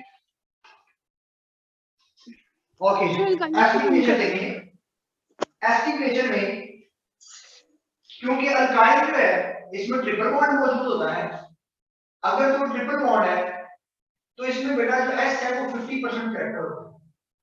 अगर S 50% कैरेक्टर है, इट मींस कि जो कार्बन और हाइड्रोजन है, due to presence of triple bond, carbon इसकी इलेक्ट्रॉन डेंसिटी को विड्रॉ करेगा, जिसकी वजह से कार्बन पे कौन सा चार्ज आएगा? नेगेटिव, और हाइड्रोजन को यहां से पॉजिटिव फॉर्म में जाना पड़ेगा। ये बेसिकली फिर इसका एसिडिक बिहेवियर को रिप्रेजेंट करता है। अब हमारे पास बेटा जो अल्काइन है इसकी दो टाइप्स होती हैं। इन दो टाइप्स में एक आपके पास है टर्मिनल अल्काइन, टर्मिनल, और दूसरी आपके पास है बेटा नॉन टर्मिनल। इसके नाम के अंदर लिखा हुआ है, देखिए बेटा, टर्मिनल अल्काइन, यानी कि इसमें C3C ट्रिपल बॉन्ड CH है या CH ट्रिपल बॉन्ड CH। बेटा अगर ट्रिपल बॉन्ड के साथ कार्बन के साथ कोई हाइड्रोजन लगा हुआ है तो उसको बोलते हैं टर्मिनल अल्काइन। जैसे इस केस में 2 टर्मिनल अल्काइन में 2 हाइड्रोजन है, इस केस में 1 हाइड्रोजन। नॉन टर्मिनल की एग्जांपल देख लें, C3C triple bond C C3। बेटा इसमें ये वाला जो पार्ट है इसमें कोई हाइड्रोजन मौजूद नहीं है, नो हाइड्रोजन, तो बेटा ये नॉन टर्मिनल अल्काइन है। अब जो टर्मिनल अल्काइंस होते हैं वो एसिडिक नेचर शो करते हैं, और जो नॉन टर्मिनल होते हैं वो एसिडिक नेचर शो नहीं करते, ठीक है। तो अगर आपसे पूछे 1 ब्यूटाइन है और 2 ब्यूटाइन है, कौन एसिडिक नेचर शो करेगा? अगर देखें ये 2 ब्यूटीन है, सॉरी 2 ब्यूटाइन है, अगर इसके साथ इसके रिस्पेक्टिव मैं यहाँ पर 1 ब्यूटाइन लिखूं, 1 butyne for example CH triple bond C CH2 CH3, तो बेटा ये जो 2 ब्यूटाइन है ये आपके पास एसिडिक नेचर शो नहीं करता, जबकि जो 1 वाला है वो एसिडिक नेचर शो करता है। ठीक हो गया जी? एहसान क्या क्वेश्चन आपका बेटे?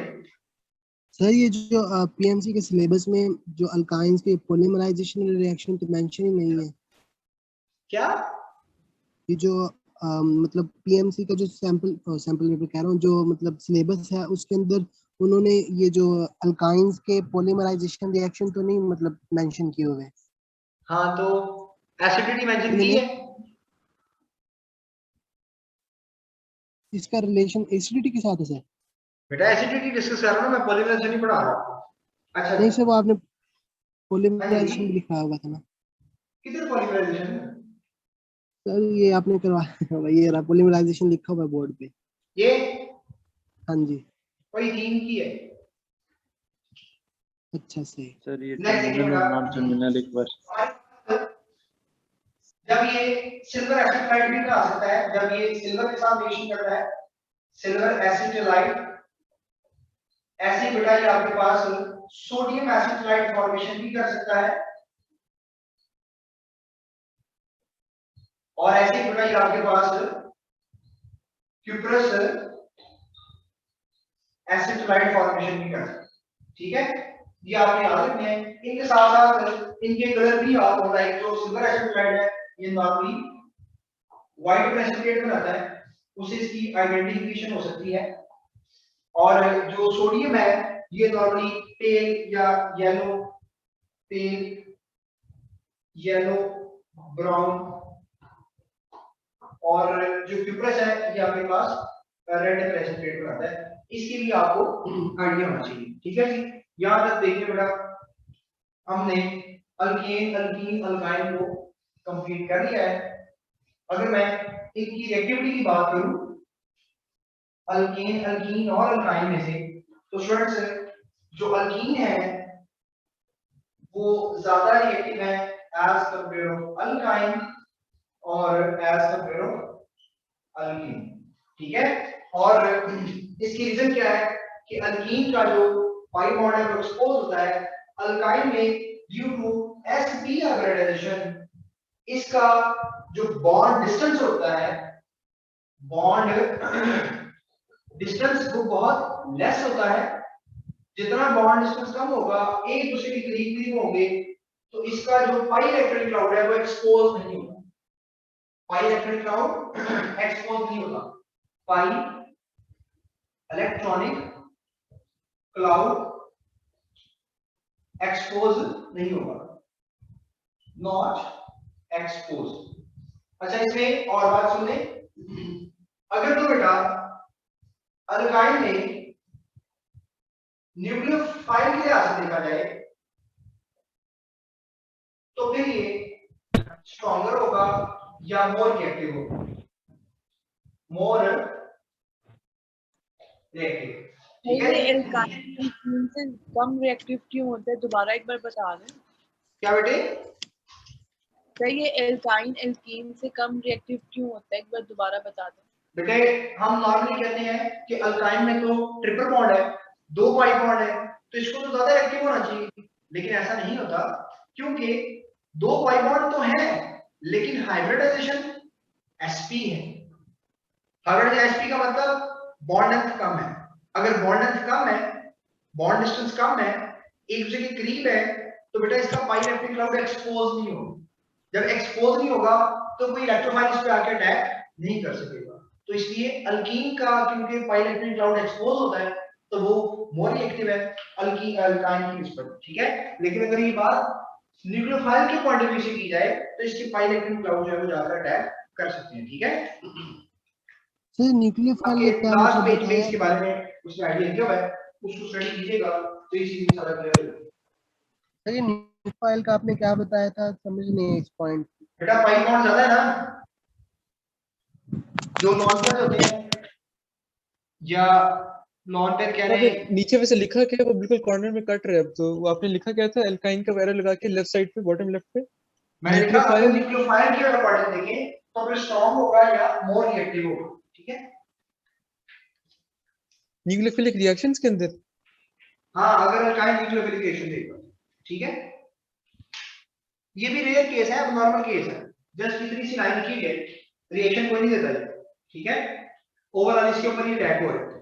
अच्छा बेटे नेक्स्ट हमारे पास अब बेंजीन की बात करते हैं कि बेंजीन के अंदर जो है वो क्या बातें होंगी। बेटा बेंजीन में हमने मॉलिक्यूलर ऑर्बिटल ट्रीटमेंट को डिस्कस करना है। नॉर्मली कार्बन जो है वो 6 होता है, 1s2 2s2 2px1 2py1 and 2pz0। ये इसकी ग्राउंड स्टेट है, ये इसकी क्या है बेटे, ग्राउंड स्टेट है। अगर मैं इसकी एक्साइटेड स्टेट की बात करूं, C6 star 1s2 2s1 2px1 2py1 2pz0। अब यहां पर होता क्या है, बेसिकली ये sp2 हाइब्रिडाइज होता है बेंजीन। इसमें क्या होगा ये जरा देख लें, एक s और 2p आपस में इंटरमिक्स होंगे। टोटल कितने एटॉमिक ऑर्बिटल हैं, 3, तो 3 ही नहीं बनेंगे, इन तीनों का नाम होगा sp2। इन तीनों के अंदर एक एक इलेक्ट्रॉन होंगे और जो 2pz है वो अनहाइब्रिड फॉर्म में ही रहेगा। किस फॉर्म में रहेगा, अनहाइब्रिड फॉर्म में, अनहाइब्रिड ऑर्बिटल। अब सिर्फ एक कार्बन के पास कितने बेसिकली लूप्स बन गए, 3 लूप्स बन गए हैं जो कि 120 डिग्री पे एक दूसरे को अरेंज करेंगे। ये देखिएगा एक कार्बन है तो 3 लूप है, ये 1 है, ये 2 है और ये 3। ये वाला कार्बन 1 2 3, ये वाला कार्बन 1 2 3, ये कार्बन 1 2 3 1 2 3 1 2 और 3। तो इस तरह से यहां पर अगर आप देखें तो इसके जितने भी 1 इलेक्ट्रॉन्स हैं, उन्होंने कार्बन के साथ मिलकर सिग्मा बॉन्ड फॉर्मेशन की है। और अगर इनके सिग्मा बॉन्ड फॉर्मेशन की नेचर देखी जाए, carbon carbon sigma bond sp2 है सिग्मा। इसमें सिग्मा बॉन्ड एक और भी है जो कार्बन हाइड्रोजन में बनेगा। अगर यहां पर आकर हाइड्रोजन रखते,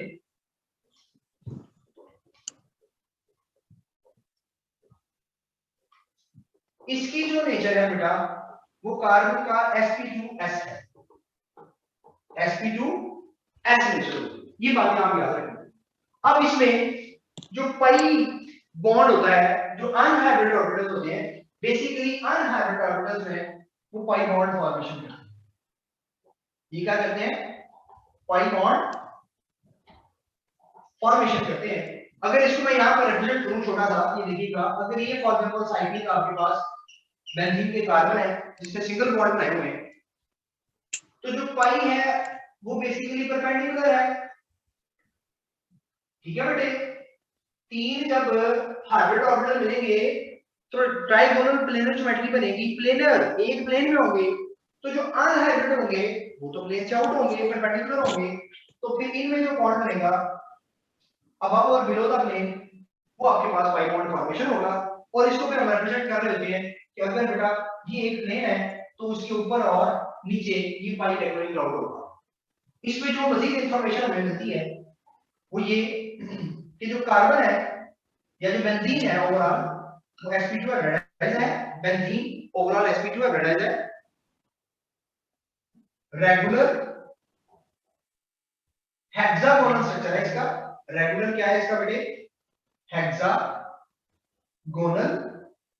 स्ट्रक्चर है। एंगल 120 डिग्री है। बॉन्ड लेंथ कार्बन हाइड्रोजन और कार्बन कार्बन 1.397 एंगस्ट्रॉम और 1.09 एंगस्ट्रॉम। ये बात याद रखनी है।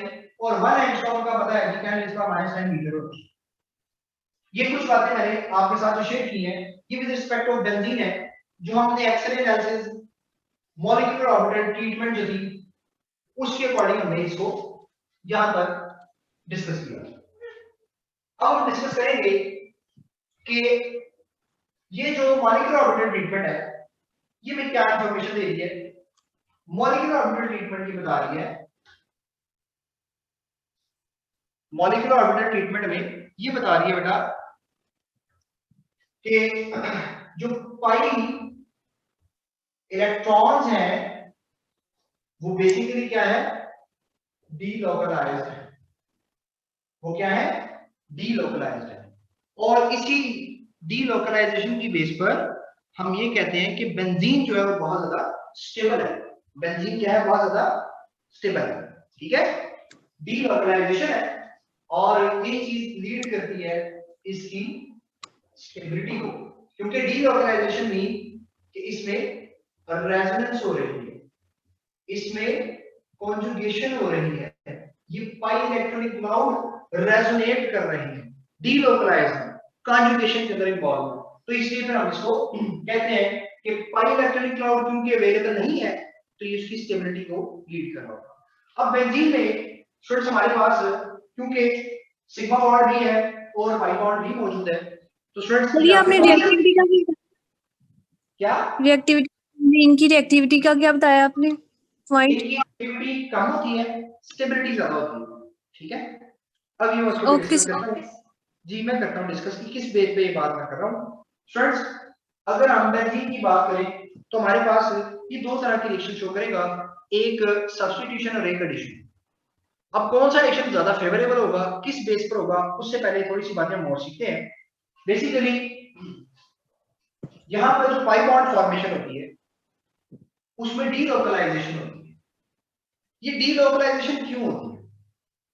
डीलोकलाइजेशन क्यों होती है? उसकी रीजन ये है बेटा कि 6 कार्बन के पास 6 2pz ऑर्बिटल्स हैं। अब इनमें डिफरेंट पेयरिंग स्कीम हो सकती है। क्या हो सकती है? Different pairing scheme. तो बेटा जब डिफरेंट पेयरिंग स्कीम होती है, डिफरेंट पेयरिंग स्कीम से आपके पास डिफरेंट स्ट्रक्चर बन सकते हैं, different pairing scheme of valence electrons, इसको आप बोलते हैं रेजोनेंस, इसको आप क्या बोलते हैं, रेजोनेंस। और इससे फिर जो स्ट्रक्चर्स बनते हैं, इनसे फिर जो स्ट्रक्चर बनते हैं उनको आप रेजोनेंस स्ट्रक्चर्स कहते हैं। मेरे बात करने का मकसद क्या है, मैं यहाँ पे बात कर सकता हूँ। देखो बेटा, बेंजीन है, ये तमाम बेंजीन ऐसे ही होंगे, 6 कार्बन में होंगे ना।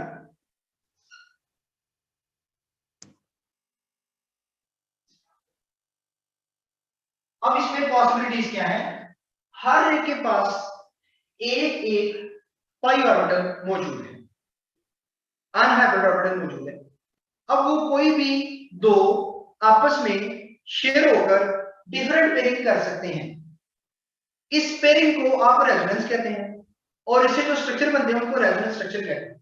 5 रेजोनेटिंग स्ट्रक्चर पॉसिबल है, जिनमें अगर मैं कार्बन एटम के पॉइंट ऑफ व्यू से बात करूं, कार्बन नंबर 1 है, ये फॉर नंबर 2 है, ये 3 है, 4 है, 5 है और 6 है, तो 1 और 2 में बॉन्ड फॉर्मेशन होगी। हर एक में शो करने की जरूरत नहीं है, 1 और 6 में भी हो सकती है, ये भी पॉसिबिलिटी है, 1 और 4 में भी हो सकती है, 2 6 में हो सकती है, 3 5 में हो सकती है। ये तमाम पॉसिबिलिटीज मौजूद है जिससे डिफरेंट पेयरिंग स्कीम बनी। ये जो पहले 2 स्ट्रक्चर्स हैं इनको कैकुले ने प्रपोज किया था, और रिमेनिंग जो 3 है वो आपके पास डी बार है।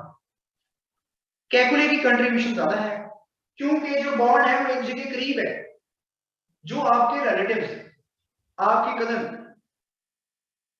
आपके घर के करीब रहते हैं, उनके साथ आपकी ऑटोमेटिकली स्ट्रॉन्ग एफिलिएशन हो जाती है, और जो थोड़ा सा दूर है उनके साथ एफिलिएशन थोड़ी सी वीक हो जाती है। तो बेटा कैकुले वाला स्ट्रक्चर जो है वो ज्यादा कंसीडर किया जाता है फिगर ऑफ डी बार। इनमें डिफरेंट पेयरिंग स्कीम आपने देखी, इसको रेजोनेंस कहते हैं, और इससे जो स्ट्रक्चर बनते हैं उनको रेजोनेटिंग स्ट्रक्चर्स कहते हैं।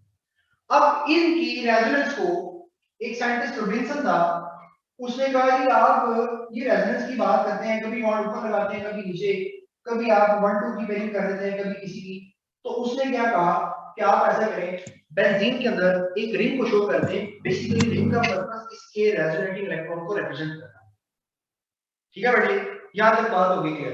अब होता क्या है, जब इस पे कोई इलेक्ट्रॉन आकर अटैक करना चाहता है, जब इस पे इलेक्ट्रॉन कोई आकर अटैक करना चाहता है, कोई इलेक्ट्रोफाइल है, सॉरी, कोई स्पीशीज आकर इस पे अटैक करना चाहती है, बेंजीन के पास क्या चीज मौजूद है, pi electrons.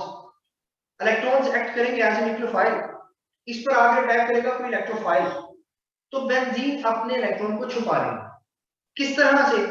Bye using delocalisation method, by resonating its pi electron, या ये सर्कल शो कर रहा है, तो फिर ये लेस रिएक्टिव होगी और मोर स्टेबल होगी।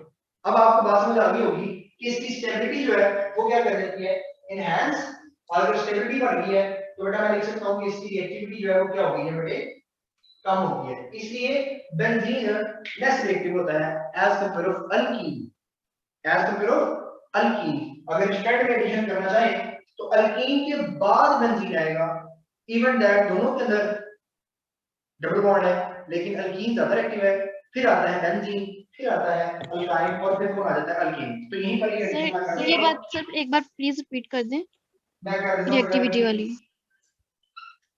देखिए बेटा, मैंने इस ट्रेंड के अंदर क्या चीज मेंशन की है वो सीखिए। पहले मैंने इस ट्रेंड में एक चीज ऐड कर दी, ये लिखा हुआ है अल्कीन, ये लिखा हुआ है बेंजीन। जस्ट इन दोनों की रिएक्टिविटी के बारे में बता रहा हूं। दोनों में डबल बॉन्ड मौजूद है, दोनों में डबल बॉन्ड मौजूद है, लेकिन बेंजीन लेस रिएक्टिव है। क्यों? बेटा इसका जो पाई इलेक्ट्रॉन है वो रेजोनेंस की वजह से स्टेबल हो जाता है। अगर इसमें कोई स्पीशीज आके अटैक करना चाहे तो ये अपने इलेक्ट्रॉन्स को छुपा लेती है by using its delocalisation method. तो इससे फिर लेस रिएक्टिव होता है, मोर स्टेबल होता है। इसकी जो एविडेंस है उसके लिए मैं यहाँ पर अब नेक्स्ट एक बात शेयर करता हूँ, जिसको हम स्टेबिलिटी ऑफ बेंजीन के लिए डिस्कस करेंगे। Excuse me sir. हाँ जी बेटा बोले।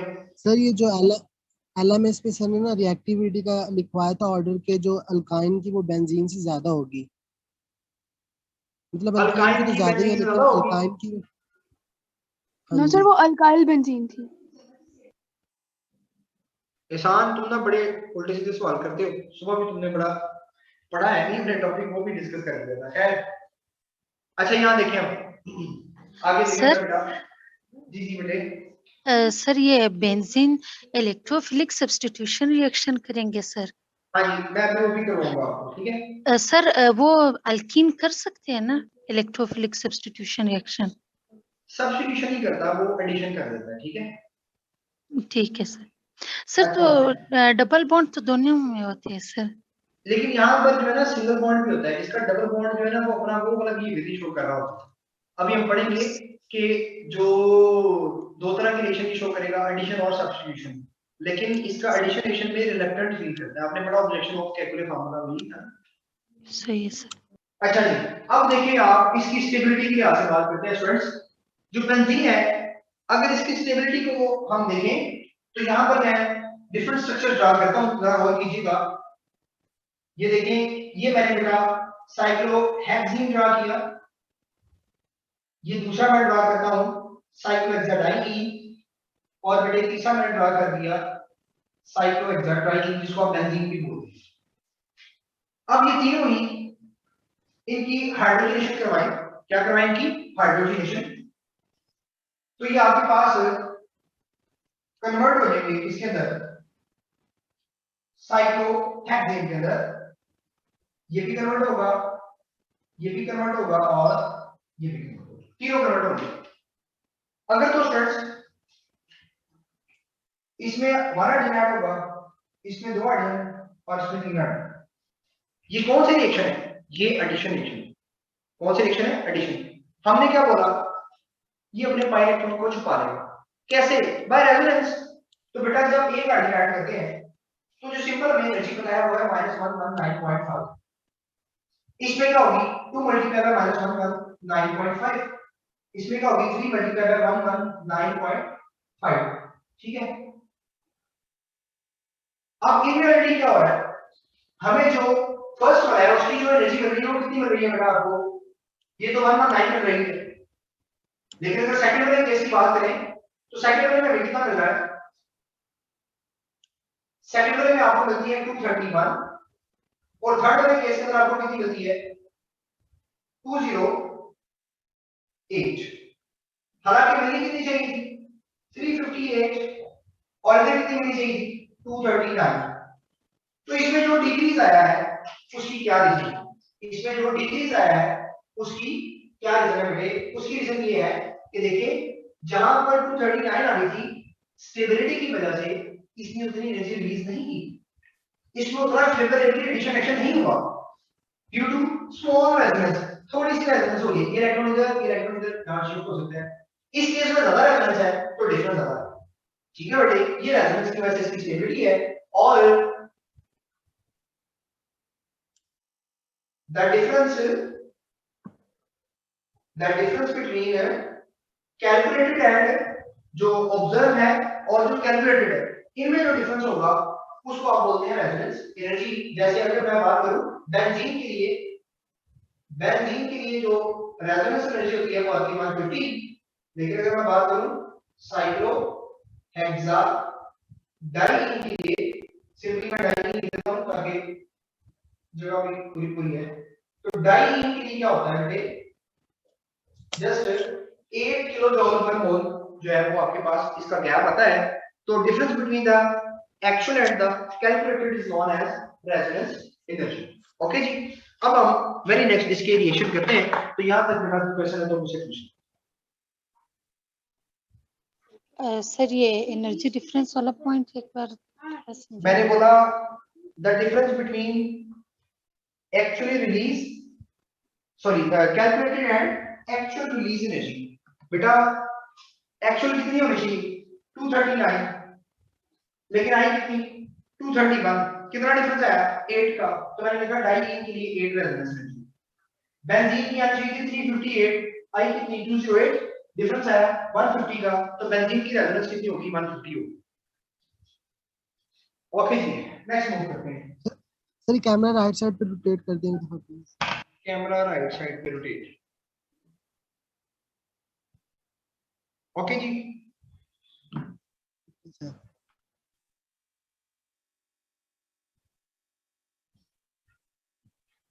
नेक्स्ट करते हैं अब हम करेंगे बेंजीन के कुछ रिएक्शंस को और इंशाल्लाह उसके बाद हमने अल्काइल हाइड्रो भी टेस्ट करेंगे।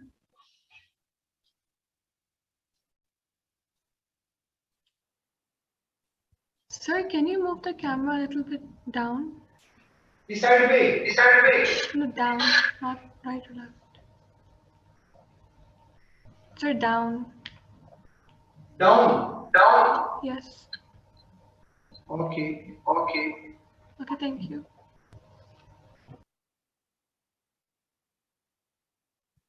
ओके जी।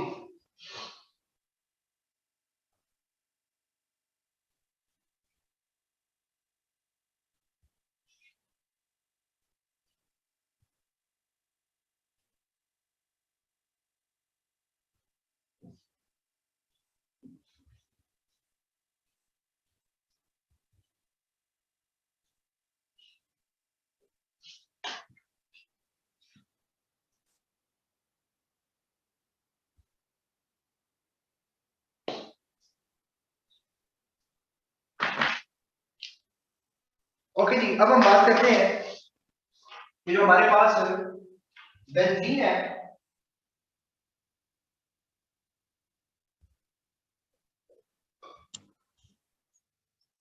ये आपके पास दो तरह की रिएक्शन शो करेगा। उसमें एक आपके पास एडिशन रिएक्शन है और दूसरा जो है वो आपके पास क्या है, इलेक्ट्रोफिलिक सब्स्टिट्यूशन रिएक्शन। तो बेंजीन आपके पास एडिशन रिएक्शंस को भी शो करता है और आपके पास इलेक्ट्रोफिलिक सब्स्टिट्यूशन रिएक्शन को भी शो करेगा। ठीक है, अब इसमें जो सिंपल एडिशन रिएक्शन है वो मैं एक्सप्लेन कर दूं बेटा। एडिशन रिएक्शन की जनरल एग्जांपल कोड कर देता हूं। वेरी सिंपल है कि आप इसमें दो एग्जांपल कोड कर दें कि एक में बेंजीन जो है बेटे वो आपके पास, इसको इस तरह से शो कर देता हूं कि बेंजीन जो है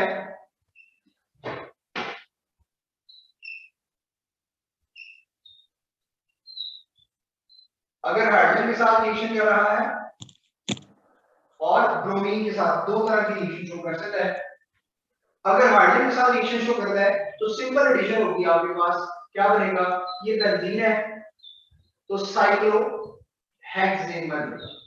और अगर बात करें ब्रोमिनेशन वाले पॉइंट ऑफ व्यू से तो इसमें एक जगह पे हाइड्रोजन लगेगा और दूसरी जगह पे कौन लगेगा जी, ब्रोमीन लगेगा। ठीक है, हेक्साब्रोमो हेक्सेन बनेगा, साइक्लोहेक्साब्रोमो हेक्सेन बनेगा। ओके, इसमें जो सिंपल आप यूज कर रहे हैं इसमें निकल या प्लैटिनम वगैरह यूज कर रहे हैं 200 डिग्री सेल्सियस पे, और यहाँ पर आप क्या यूज करेंगे, सनलाइट यूज करेंगे। ओके, सिंपल से प्रोडक्ट है। यहाँ पर ये हाइड्रोजन है, ये bromine, hydrogen, bromine, hydrogen, bromine.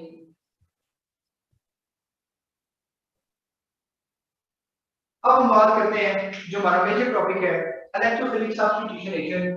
तो फ्रेंड्स इसमें मैं आपके साथ जो शेयर करूंगा कि 5 तरह के हम इसमें रिएक्शन को डिस्कस करेंगे, जिसमें नाइट्रेशन है, सल्फोनेशन है, हैलोजनेशन है, अल्काइलेशन और एसिडेशन। इसमें जो चीजें आपने डिस्कस करनी है वो ये कि आपका कैटलिस्ट कौन सा होगा, इस पूरे केस के अंदर आपका कैटलिस्ट कौन सा होगा, उसके साथ आपका रिएजेंट क्या होगा। ठीक है जी, और रिएजेंट से कौन सा इलेक्ट्रोफाइल बनेगा, कैटलिस्ट, रिएजेंट, इलेक्ट्रोफाइल और प्रोडक्ट। ये बातें हमने यहाँ पर लिखनी है। तो स्टूडेंट्स अगर तो बात करें किसी भी, जो आपके पास वेरी सिंपल हैलोजनेशन है, तो हैलोजनेशन में आप FeX3 या AlX3 दोनों को यूज कर सकते हैं। आपका रिएजेंट क्या होगा, X2, इलेक्ट्रोफाइल बनेगा X पॉजिटिव, और बेंजीन से रिएक्शन करने के बाद आपके पास हेलो अल्कीन बनेगा, सॉरी ये आपके पास बनेगा क्लोरो या ब्रोमो जो भी होगा हेलो बेंजीन बनेगा, ठीक है।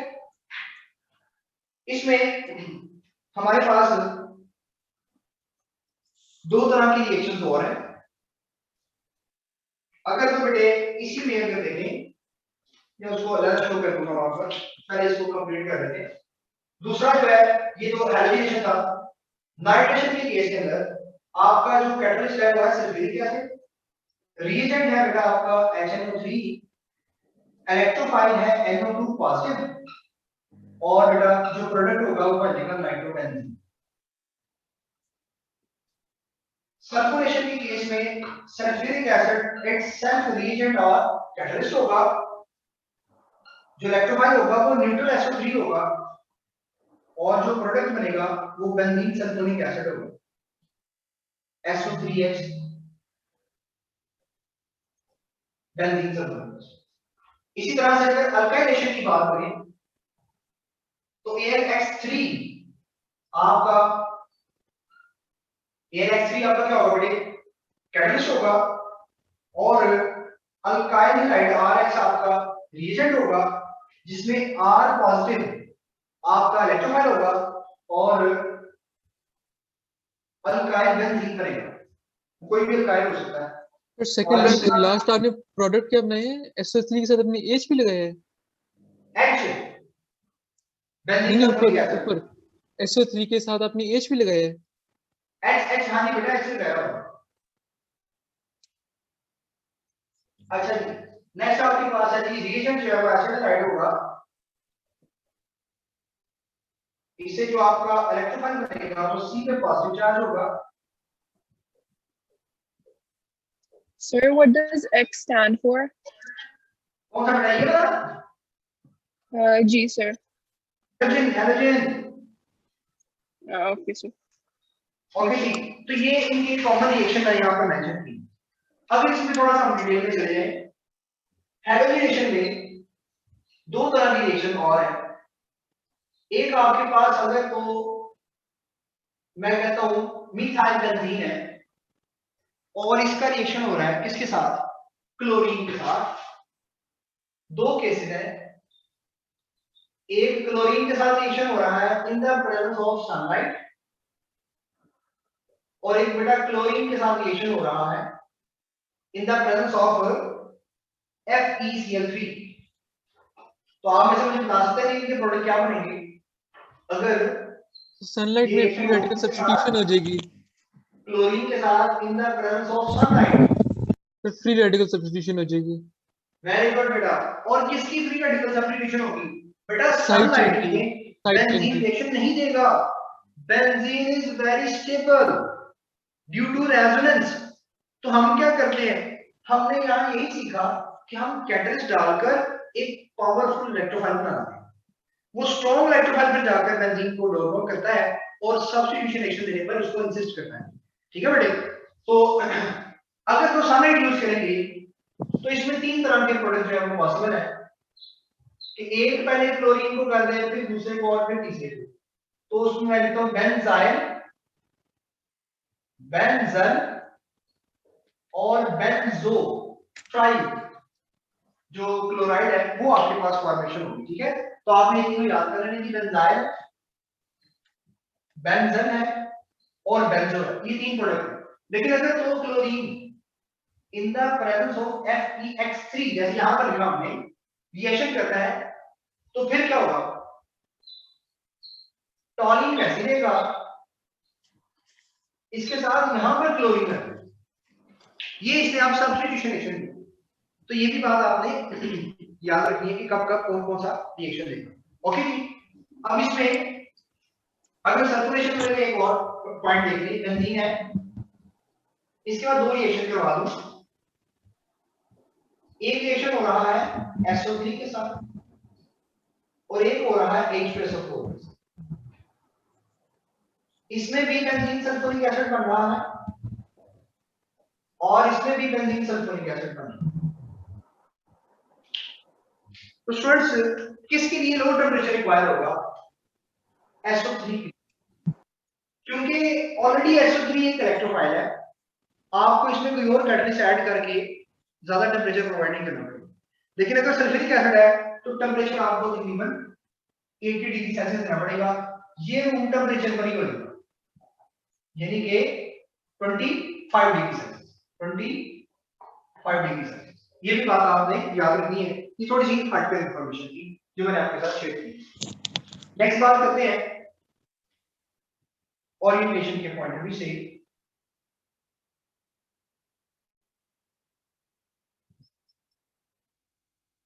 अगर बेंजीन की बात करें तो बेटा सबसे इंपॉर्टेंट बात ये है, जो आपका कोई मोनो सब्स्टिट्यूएंट होता है वो बेसिकली आपके पास ऑर्थो, पैरा या मेटा डायरेक्टिंग ग्रुप होता है, ठीक है। यही एक्स बताएगा कि आने वाली स्पीशीज जो है वो ऑर्थो पे लगेगी, पैरा पे लगेगी या मेटा पे लगेगी। अगर आप इसमें कंट्रीब्यूशन देखें तो 20% ये है, 20% ये है, 20% ये है और 20% ये है। तो ऑर्थो की जो कंट्रीब्यूशन है वो टोटल 40 है, पैरा की कंट्रीब्यूशन 20 है और मेटा की कंट्रीब्यूशन कितनी है बेटा आपके पास 40। अब ये ग्रुप्स क्या है इनको हम डिस्कस करते हैं। बेसिकली ये जो ऑर्थो पैरा डायरेक्टिंग ग्रुप्स होते हैं, ऑर्थो पैरा डायरेक्टिंग ग्रुप्स, और इसके साथ यहां पर मैं शेयर कर रहा हूं आपके साथ Meta. Ortho para directing groups electron donating groups होते हैं और ये बेंजीन को एक्टिवेट करते हैं, इनको एक्टिवेटर भी कहते हैं। इसके कोरस्पॉन्डिंग अगर मेटा डायरेक्टिंग की बात करें तो बेटा वो इलेक्ट्रॉन विथड्रॉइंग होते हैं और उनको हम बेंजीन डीएक्टिवेटर भी कहते हैं। सर कैमरा रोटेट कर दें। कैमरा ओके ओके, एक मिनट वेट कीजिएगा। उसको हम बेंजीन डीएक्टिवेटर भी कहते हैं। ये तो बड़ी सिंपल सी बातें थी। अब स्टूडेंट्स यहां पर देखें, जो मोनो सब्स्टिट्यूएंट है वो आपके पास 1 होता है, जबकि जो डाई सब्स्टिट्यूएंट होते हैं वो आपके पास 3 है, जिसमें ऑर्थो, पैरा और मेटा, ये तीनों ही डाई सब्स्टिट्यूएंट्स ये उनकी पोजीशंस में काउंट होते हैं। अब एक रिएक्टिविटी ऑर्डर लिख रहा हूं, ये बेंजीन एक्टिवेटर है, मेटा डायरेक्टिंग बेंजीन डीएक्टिवेट कर रहा है। ये किस तरह से बेंजीन को एक्टिवेट करेंगे? ये बेंजीन की बेटा अगर ये एनर्जी लगा हुआ है या कोई ग्रुप लगा हुआ है, ये क्या करते हैं, बेंजीन की ऑर्थो और पैरा पोजीशंस पे इलेक्ट्रॉन डेंसिटी को रिच करना, इससे फिर आने वाली स्पीशीज इजीली ट्रैक करना। लेकिन अगर मेटा डायरेक्टिंग की बात करें तो ये क्या करते हैं, इन स्पीशीज को पॉजिटिव चार्ज दे देते हैं। क्या दे देते हैं? Positive charge. तो इलेक्ट्रोफाइल क्या पॉजिटिव चार्ज पर अटैक करता है? नो, रिपल्शन करेगा तो बेंजीन को डीएक्टिवेट करेगा। इनकी रिएक्टिविटी का ऑर्डर अगर देखें नॉर्मली तो ऑर्थो पैरा, फिर आगे बढ़ता है आपके पास बेंजीन, फिर ऑर्थो पैरा की एक है normality hello benzene, hello benzene, और फिर लास्ट में बेटा मेटा डायरेक्टिंग होता है। Hello benzene basically ortho para है, हेलो बेंजीन क्या है? ऑर्थो पैरा है। लेकिन क्योंकि हेलो बेंजीन की इलेक्ट्रॉन नेगेटिविटी ज्यादा होती है, इलेक्ट्रॉन डोनेट करने के बजाय इलेक्ट्रॉन को विथड्रॉ कर देता है। जब विथड्रॉ करेगा तो ऑर्थो पैरा पे पॉजिटिव चार्ज आ जाएगा, जिससे क्या होगा, इलेक्ट्रॉन डेंसिटी के विथड्रॉ करने से डीएक्टिवेट होगा। ठीक है, ये आपने याद रखना है। अब हम इससे रिलेटेड कोई एमसीक्यूज करते हैं। अल्फा ऑप्शन है,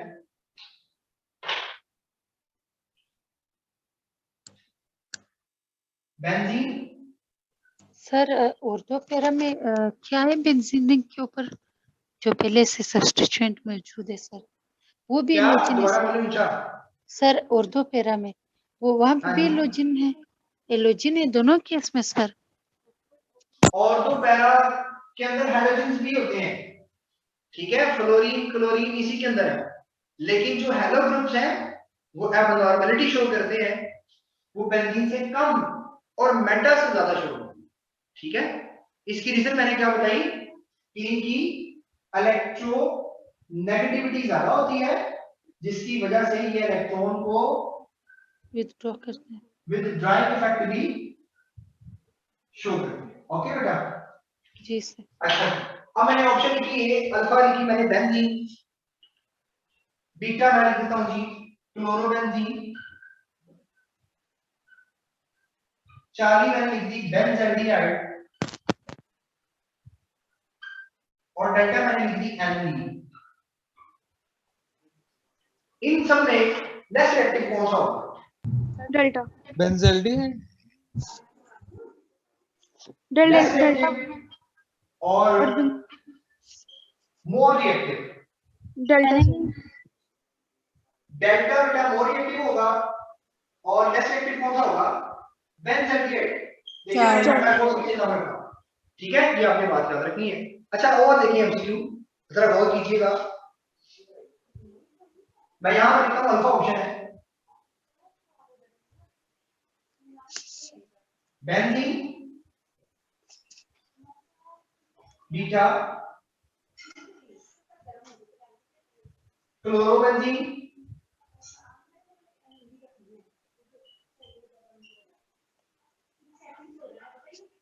चार्ली, बेंजल्डिहाइड और डेल्टा बेंजोइक एसिड कर दीजिए या जी बेंजोइक एसिड। मोर रिएक्टिव कौन सा होगा? Benzene, alpha, sir chlorobenzene, benzene. More reactive बेटा अल्फा ऑप्शन करेक्ट होगी।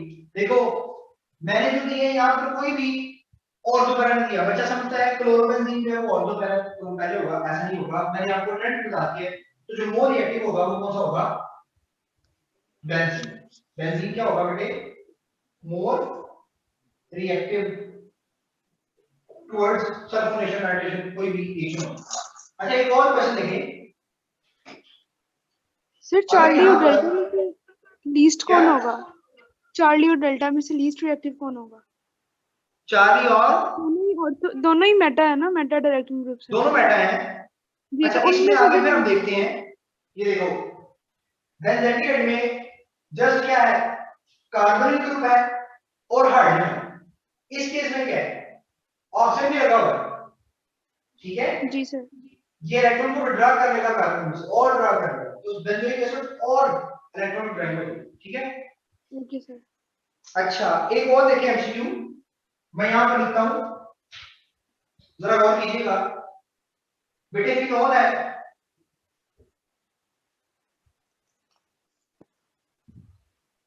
और एनिलीन है, बताइए इनमें से कौन रिएक्टिव है? फिनोल। ये बताइएगा फटाफट शाबाश। फिनोल। फिनोल। किस पेज पे? Aniline sir. जी दोनों के पास लॉन पेयर मौजूद है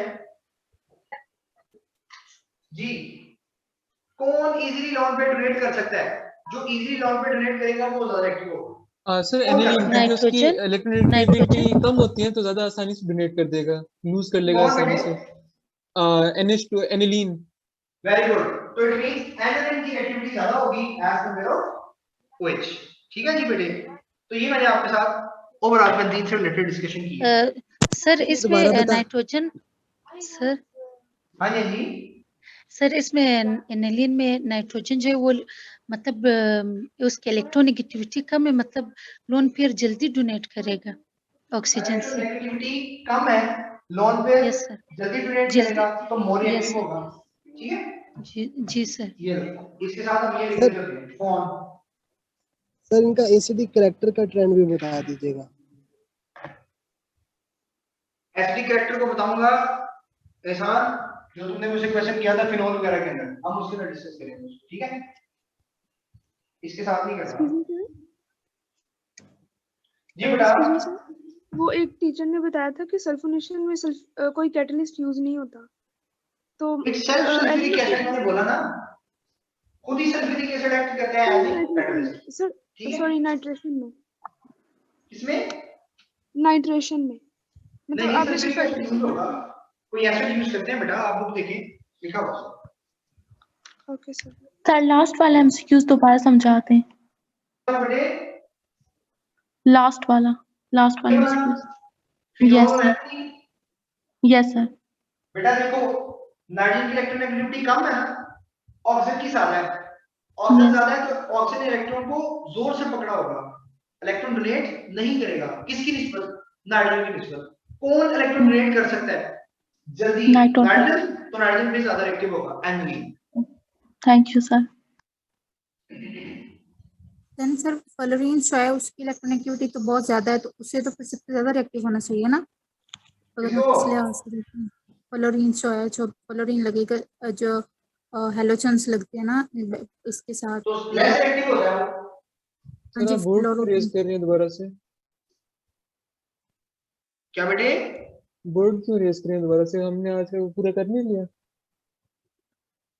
नहीं समझ आई आपकी बात, नहीं मुझे समझ आई। मैं कह रहा हूँ कि हमने इधर तक नहीं पढ़ना था, आगे भी जाने। नहीं अल्काइल हाइड रहता है। हमारे पास अभी 20 मिनट है, तो 20 मिनट के अंदर इंशाल्लाह मैक्सिमम अल्काइल हाइड हम शुरू करेंगे। आज मैं कोशिश करूंगा। सर 5G की स्पीड से चल रहे हैं क्या सर? मतलब स्पीड बहुत तेज आ रही है। सर टेस्ट डिस्कशन कर ले। टेस्ट डिस्कशन बाद में, पहले हम अल्काइल हाइड को डिस्कस करेंगे, ठीक है? सर इतना ज्यादा पड़ा है तो टेस्ट डिस्कशन देखो, एलएमएस पे टेस्ट अटेम्प्ट करो, कुछ नहीं होता, फिर हम इस पे भी आएंगे। ओके जी, अब हम बात करते हैं हैलोजिनोअल्केन, जिसको आप हैलोजिनोअल्केन भी बोलते हैं और इसको आप हैलोअल्केन भी बोलते हैं। ये दोनों नाम इसी। ये बेसिकली जो हैलोजिनोअल्केन या हैलोअल्केन्स हैं, इसकी डिफरेंट टाइप्स हैं बेटे। उन टाइप्स में हमारे पास मोनो हैलोअल्केन भी है, मोनो हैलोअल्केन है। इसी की दूसरी टाइप डाई हैलोअल्केन है, और इसी की तीसरी टाइप ट्राई हैलोअल्केन है। और फिर नेक्स्ट है बेटा आपके पास टेट्रा हैलोअल्केन। बेटा मोनो हैलोअल्केन का मतलब क्या है? जिसमें एक हैलो होगा बाकी एक नहीं होगा। बेसिकली ये डेरिवेटिव ऑफ अल्केन है, ठीक है जी। इसमें क्या होगा? अल्केन CnH2n + 1 एक X आ गया, मोनो अल्केन है ना, एक आ गया, ठीक है। डाई अल्केन में क्या होगा? CnH2n और साथ में 2X आ गया। ट्राई अल्केन में क्या होगा? CnH2n - 1 X3, और टेट्रा में क्या होगा? CnH2n - 2 X4। अब इसमें भी दो केसेस हैं। आपके X4 सेम भी हो सकते हैं, जैसे CF4 होता है, ठीक है, या कोई और भी हो सकते हैं, या इसमें ऐसा भी हो सकता है CF2 भी है, Cl2 भी है, डिफरेंट भी हो सकते हैं। इनका जस्ट आपको आइडिया होना चाहिए बस। इनमें बेटा जो मोनो हैलोअल्केन है, बेसिकली हम इसको बोलते हैं अल्काइल हाइड। और इस अल्काइल हाइड की बेटा यहां पर हम डिफरेंट टाइप्स को डिस्कस करेंगे कि अल्काइल हाइड जो है वो किस तरह से होता है। और जो डाई हैलोअल्केन है, इसमें दो टाइप है जो भी आपने पढ़ी है बेटा। विसिनल भी हो सकता है और जिमिनल भी हो सकता है। अगर आपको याद हो तो मैंने बताया था CH2 है, X और X, ये विसिनल है। और जिमिनल में जो टेट्रा हैलाइड्स होते हैं वो नॉर्मली जिमिनल में चले जाएंगे। ठीक है, ये दोनों मैंने एग्जांपल्स कोट कर दिए। अल्काइल हाइड में इसकी बेसिकली 3 टाइप्स हैं, उनमें बेटा प्राइमरी भी है, सेकेंडरी भी है और टर्शियरी। 3 तरह के अल्काइल हाइड, प्राइमरी, सेकेंडरी और टर्शियरी। प्राइमरी जो अल्काइल हाइड है उसकी एग्जांपल है C3Cl या C3CH2Cl। ओके, ये प्राइमरी में आ जाएगा। सेकेंडरी में बात करें तो C3CH3Cl ये सेकेंडरी है, और टर्शियरी की एग्जांपल में हमारे पास ये टर्शियरी अल्काइल है। तो प्राइमरी, सेकेंडरी और टर्शियरी 3 तरह के अल्काइल हाइड्स हैं। इससे रिलेटेड एक बहुत ही सिंपल एमसीक्यू कि मैंने आपको लास्ट में भी बोला था, नियोपेंटाइल क्लोराइड ये प्राइमरी है, सेकेंडरी है या टर्शियरी है। तो बेटा नियोपेंटाइल क्लोराइड जो है प्राइमरी, ये बात मैंने आपके साथ शेयर की थी कि आपके पास पेंटाइल क्लोराइड जो है वो प्राइमरी हो। ठीक है, ऐसे ही और हम काफी मामला मेंशन कर सकते हैं। फॉर एग्जांपल इसी में देखें, अगर आपके पास C3CH CH2CH3 CH3Cl, तो ये बेटा ये कौन सा आपके पास अल्काइल हाइड है? सेकेंडरी। ये आपके पास सेकेंडरी अल्काइल हाइड होगा। ये आपके पास क्या बनेगा? सेकेंडरी। ये वाला कौन सा हो जाएगा? प्राइमरी। ठीक है, तो ये इस तरह की क्वेश्चन आपसे पूछ सकते हैं, प्राइमरी कौन सा है, सेकेंडरी कौन सा है और टर्शियरी कौन सा है, तो आपको उसके बारे में आइडिया होना चाहिए। ठीक है जी। अब अगर आप ये देखें, इसी से रिलेटेड एक और इसी में ही जनरेट कर लेते हैं हम। तो ये वाला कौन सा होगा? ये आपके पास कौन सा देगा? टर्शियरी। ओके हो गया, ये तो बहुत सिंपल सी बातें थी। अब हम बात करते हैं इनकी रिएक्टिविटी ऑफ अल्काइल हाइड। जो आपके पास अल्काइल हाइड की रिएक्टिविटी है, इसमें 2 तरह के ट्रेंड्स हैं। एक with respect of bond energy है और एक with respect of bond polarity है। बट अगर बॉन्ड एनर्जी की बात करते हैं तो इसकी रिएक्टिविटी का इनवर्स रिलेशन होगा। अगर बॉन्ड एनर्जी ज्यादा है तो रिएक्टिविटी कम होगी, और अगर बॉन्ड पोलैरिटी के लिहाज से बात करें, बॉन्ड पोलैरिटी के लिहाज से, तो उसकी रिएक्टिविटी जो है वो क्या होगी? आपके पास ज्यादा होगी। बॉन्ड एनर्जी में अगर अटैकिंग स्पीशीज न्यूक्लियोफाइल है तो बॉन्ड एनर्जी प्रेफर होता है, और बेटा अगर इलेक्ट्रोफाइल अटैकिंग स्पीशीज है तो फिर आपके पास बॉन्ड पोलैरिटी होगी। अब इसकी जो एक्सपेरिमेंटल वैल्यू या एक्सपेरिमेंटल एविडेंस क्या कहती है? एक्सपेरिमेंटली हम जो बात करते हैं वो बॉन्ड एनर्जी को प्रेफरेंस मिलती है। इसको मिलती है कि बॉन्ड एनर्जी जो है उसको प्रेफरेंस मिलेगी। इनके ऑर्डर की बात करें तो बॉन्ड एनर्जी का जो ऑर्डर है, जिसकी बॉन्ड एनर्जी कम है वो Ri है, फिर ब्रोमीन है, फिर क्लोरीन है और फिर Rf। ये ऑर्डर जो है with respect to bond energy है। अगर बॉन्ड पोलैरिटी के लिहाज से बात करें तो इसका इनवर्स हो जाएगा। बॉन्ड पोलैरिटी के लिहाज से इसका इनवर्स हो जाएगा। इसको मैं इसी लिख देता हूं। सर न्यूक्लियोफाइल इलेक्ट्रोफाइल का क्या बताया आपने? बताता हूं बेटे। अगर तो आपके पास बॉन्ड एनर्जी है तो Ri का ज्यादा होगा, और अगर बॉन्ड पोलैरिटी है तो फिर इनवर्स होगा। बेटा देखो, अगर इलेक्ट्रोफाइल आ रहा है, इलेक्ट्रोफाइल में कौन सा चार्ज होता है? पॉजिटिव। किस पर टैप करता है? नेगेटिव पे। तो अगर पोलैरिटी की बात करते हैं तो जिसकी इलेक्ट्रोनेगेटिविटी ज्यादा वो उतना ही ज्यादा पोलर, उस पे आने वाला इलेक्ट्रोफाइल भी जल्दी टैप करेगा, रिएक्टिविटी ज्यादा होगी। तो फ्लोरीन की रिएक्टिविटी सबसे ज्यादा होगी इन केस ऑफ इलेक्ट्रोफाइल, क्योंकि इसमें इलेक्ट्रोनेगेटिविटी फ्लोरीन की ज्यादा है। मैं टेबल यहां पे ड्रा करता हूं, वो मैं बेसिकली प्रिपेयर करना है, इसलिए मैं यहां पे ड्रा कर रहा हूं। वो आप तमाम बच्चे उस टेबल को भी याद करेंगे जिसमें और एफ है, क्लोरीन है, या इसको मैं सी के साथ लिख सकता हूँ, सी के लिए आगे लिखा हुआ है, और भी बेसिकली वही है, क्लोरीन है, क्लोरीन है। तो कैमरा ऊपर कर देना थोड़ा सा, मैं करता हूँ बेटा, एक मिनट।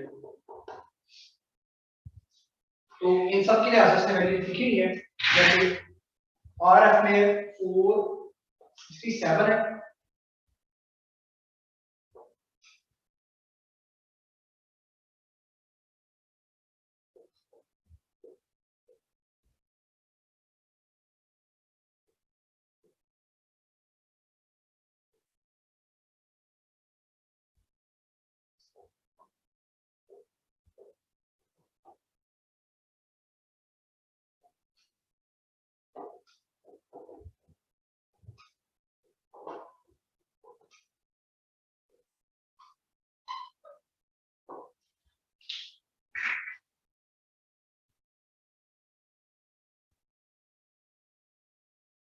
ओके जी।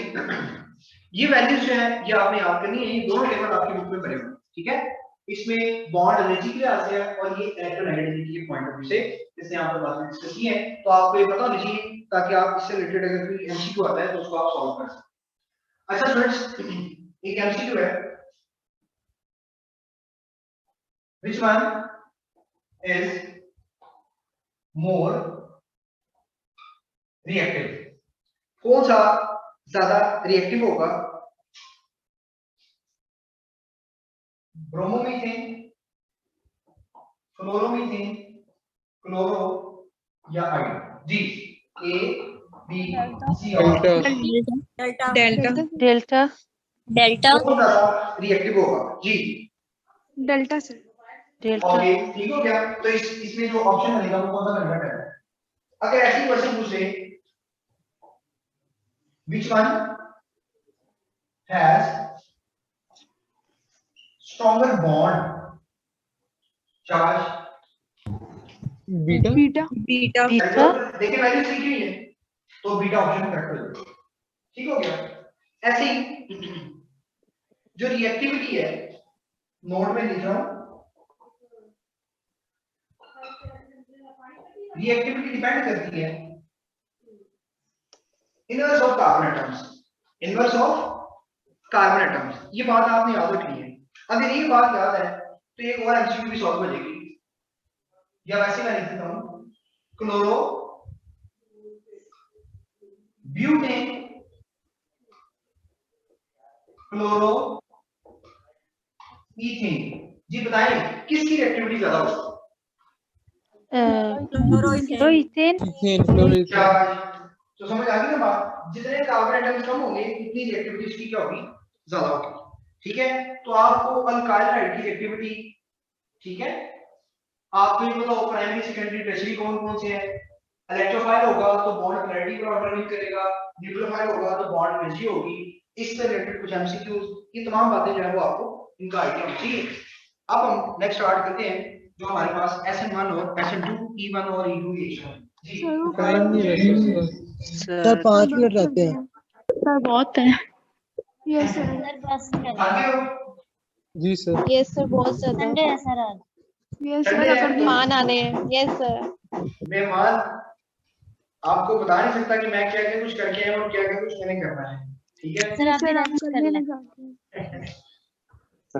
ओके, SN1 SN2 रहता है हमारा, E1 E2, और वैसे बाय द वे 10 मिनट के अंदर हमारा टॉपिक खत्म हो सकता है। नहीं सर नहीं वो बस सर समझ नहीं काफी- आएगी, चलो वो लगी वो कैपेसिटी 5 खत्म मिनट होगी। ऊपर चले जाने। यस सर भूख भी बहुत लग रही है। Yes sir. ओके ठीक है। बाय द वे इंटरेस्टिंग चीज ये है कि जब मैं घर से निकला था तो मुझे बादाम मिले थे खाने के लिए, तो ये मेरी पॉकेट में रह गए।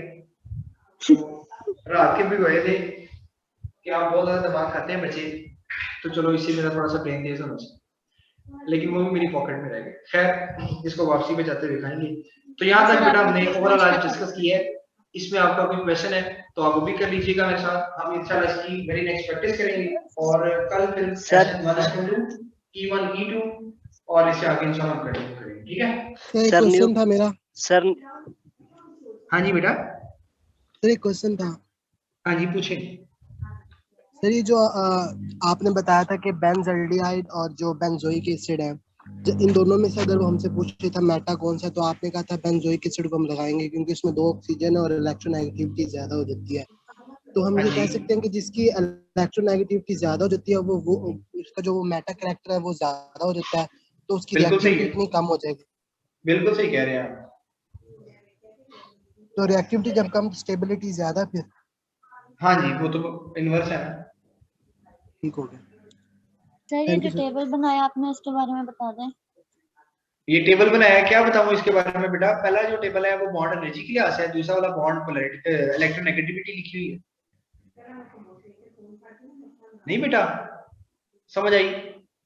नहीं। देखो सबसे कम बॉन्ड एनर्जी किसकी है टेबल में देखें।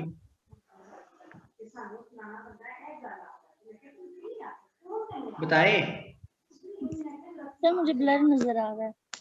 ब्लर नजर आ रहा है? बुक में देख लें, टेबल है जिसकी बॉन्ड एनर्जी कम है वो सबसे ज्यादा एक्टिव है। ठीक है। अगर हैलाइड आयन ज्यादा लगे हो तो क्या? हैलाइड आयन ज्यादा लगे हो तो डेफिनेट सी बात है उसकी एक्टिविटी और बढ़ जाएगी। ठीक है सर। उसको फिर इलेक्ट्रोनेगेटिव वो इलेक्ट्रॉन विड्रॉइंग इफेक्ट बढ़ जाएगा ना। लेकिन देखो बेटा वो अल्काइल हाइड में नहीं ना आता, वो हमने पढ़ने नहीं है ना, वो तो फिर डाइल हाइड टेट्राहाइड तक चले जाएंगे। तो हमने तो अल्काइल हैलाइड को पढ़ना है, उसमें एक हैलोजन ही लगा होगा। Okay sir. ये कैमरा थोड़ा सा टिल्ट कर दे, साइड से दिखना था। अच्छा जी